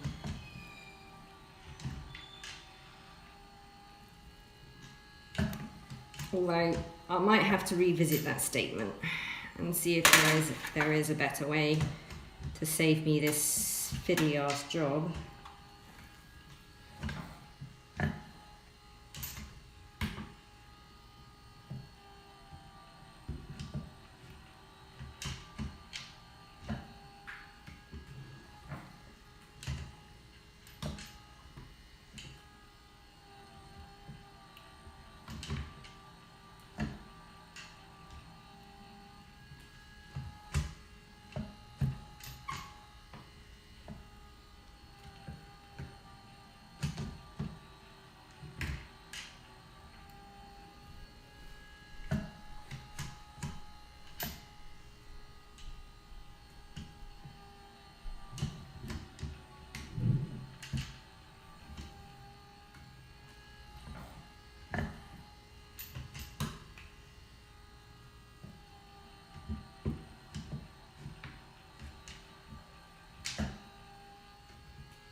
Cool.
Get in there.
Damn, man, this is so fiddly.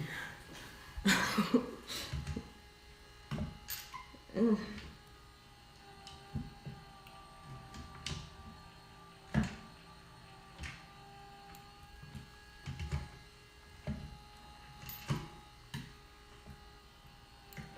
would love to be able to make this job less fiddly, but I don't have the brain power to put into it just yet.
Nearly done.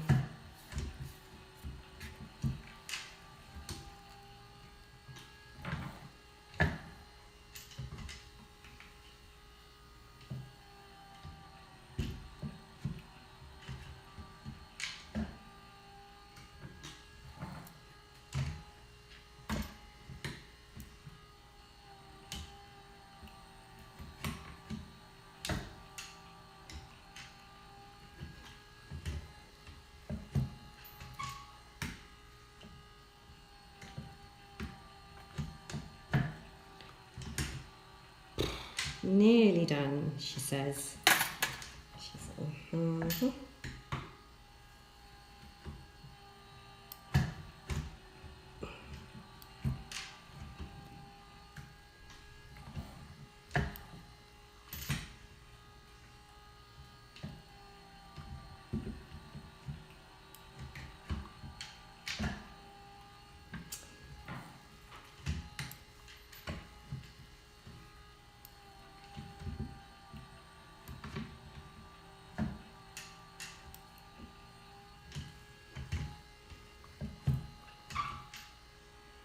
peering down into the abyss.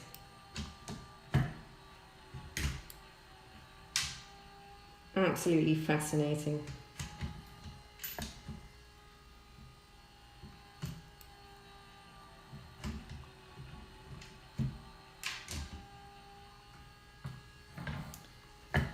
Okay.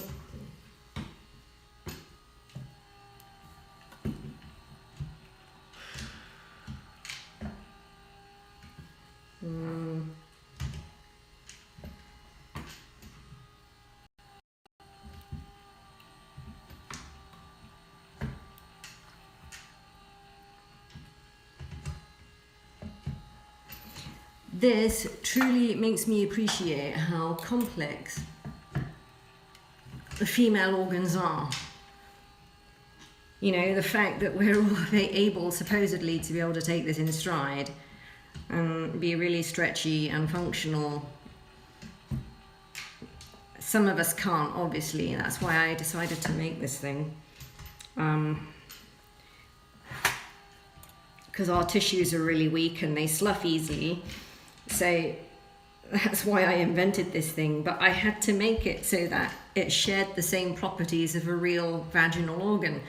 In other words, it has to be stiff enough to insert and maintain penetration, but at the same time flexible enough to compress. Even with your own muscles, you should be able to compress it. So that will enable you to, when you're squishing it, for example, with your pelvic floor muscles, to be able to squeeze it, you know?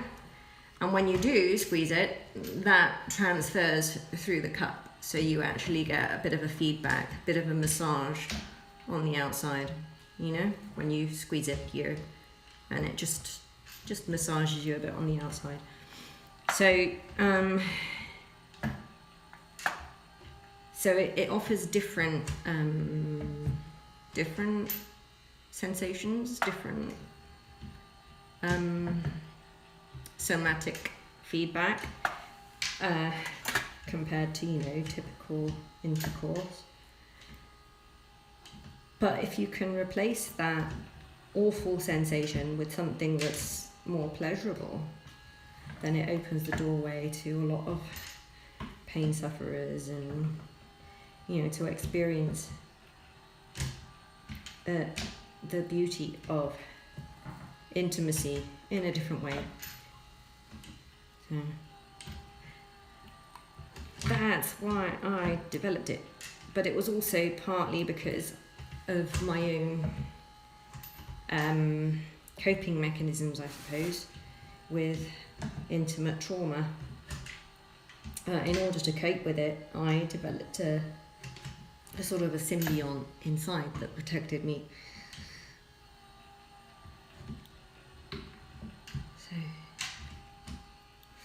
So, she's done. I won't package her yet because she has to be tested, stretched, tested, you know, and security tagged with her own number.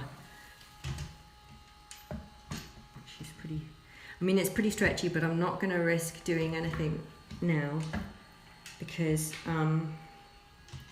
yeah, I have to get all the security tags ready and, okay, so I'm just going to put her back in this temporarily. It's not the final bag, this is just to keep her dust free. And might get the next one. Yeah, I'll get the next one, do the next one. Let's turn this stool around. again because my footrest was.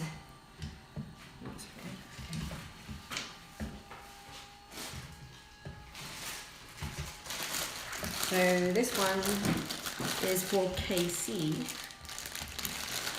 and she is the same mantle design, the same crinoid, but a different insert design. She is bell, not egg. And bell is bigger.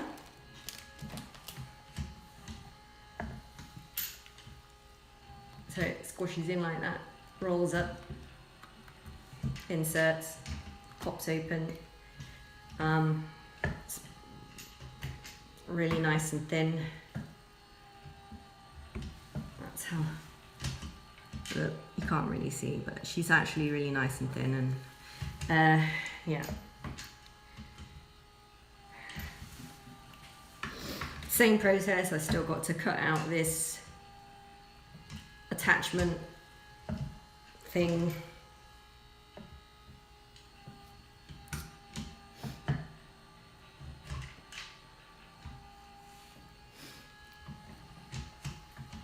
I use the opportunity while I'm trimming them to give them a thorough inspection to see if there's any potential problems.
This is really funny shit.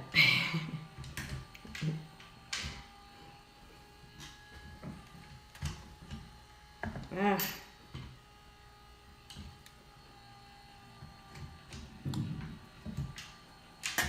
God damn it. Okay. Got it.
So I'm going to show you what it's like.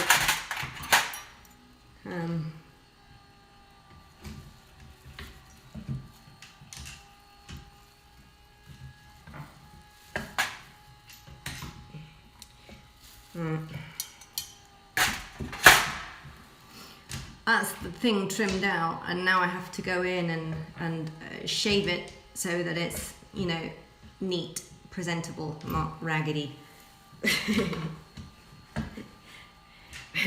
I do that to make sure that there's no rough surfaces for bacteria to ingress and hide into. I have to make a clean finish everywhere.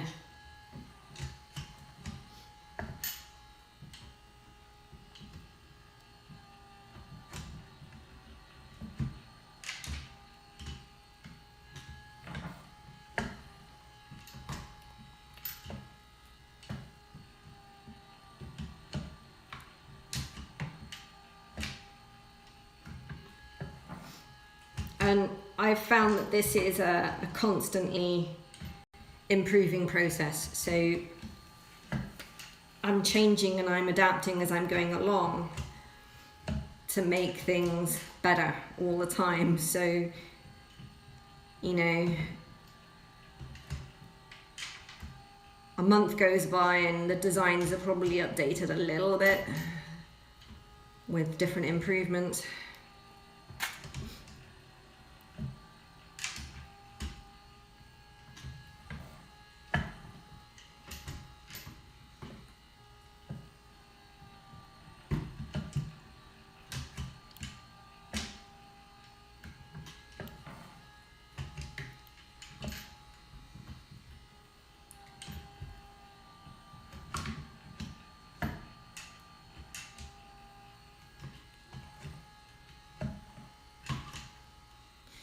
What's cool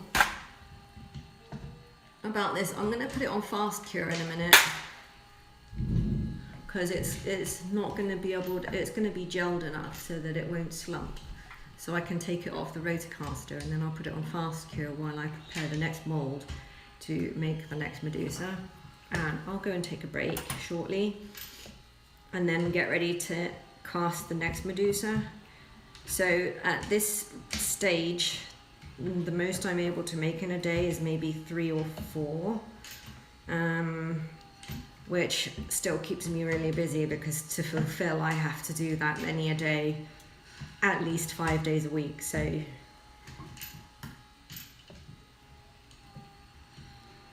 and that will take me up until maybe 6 months, where I can start scaling up and employing someone, because I really want to employ someone so I can get on with more different designs and, you know, hand this skilled work over to someone who wants to learn and do this. And I can't do that yet. I'm paying for everything, marketing, websites, and yeah, it's like there's so much juggling at the moment that I'm doing a lot myself that I wish I wasn't doing. So it'll take me a few months before I can get to the stage of employing someone to continue the work that I'm doing in order that I can keep producing new designs and updating my quality. Because that's something that I'm working on all the time, is improving quality.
So I'm going to take a break now.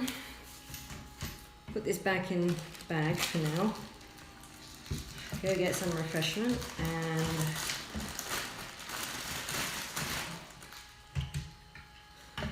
get this off my head.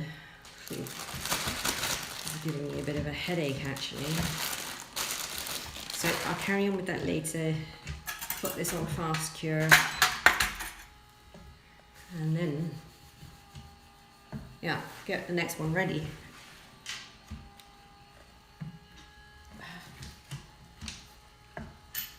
Oh boy.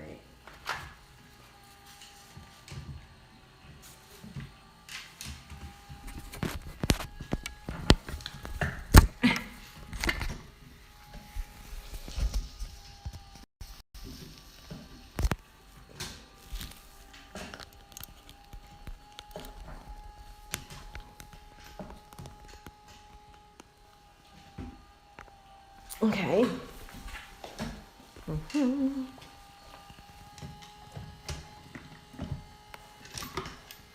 Ouch, ouch, ouch, ouch, ouch. They were a bit hotter than what I expected. Ow.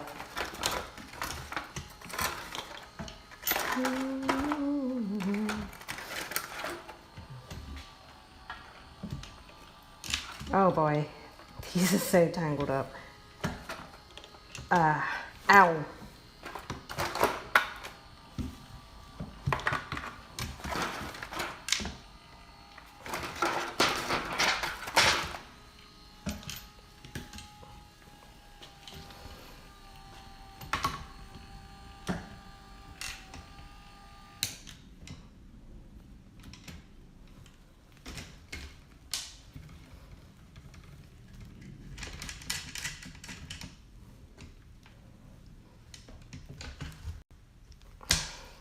Okay.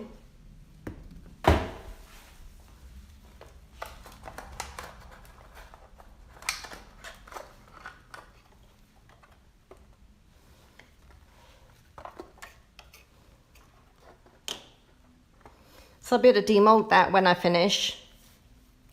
Okay, I'm gonna go off for some lunch now.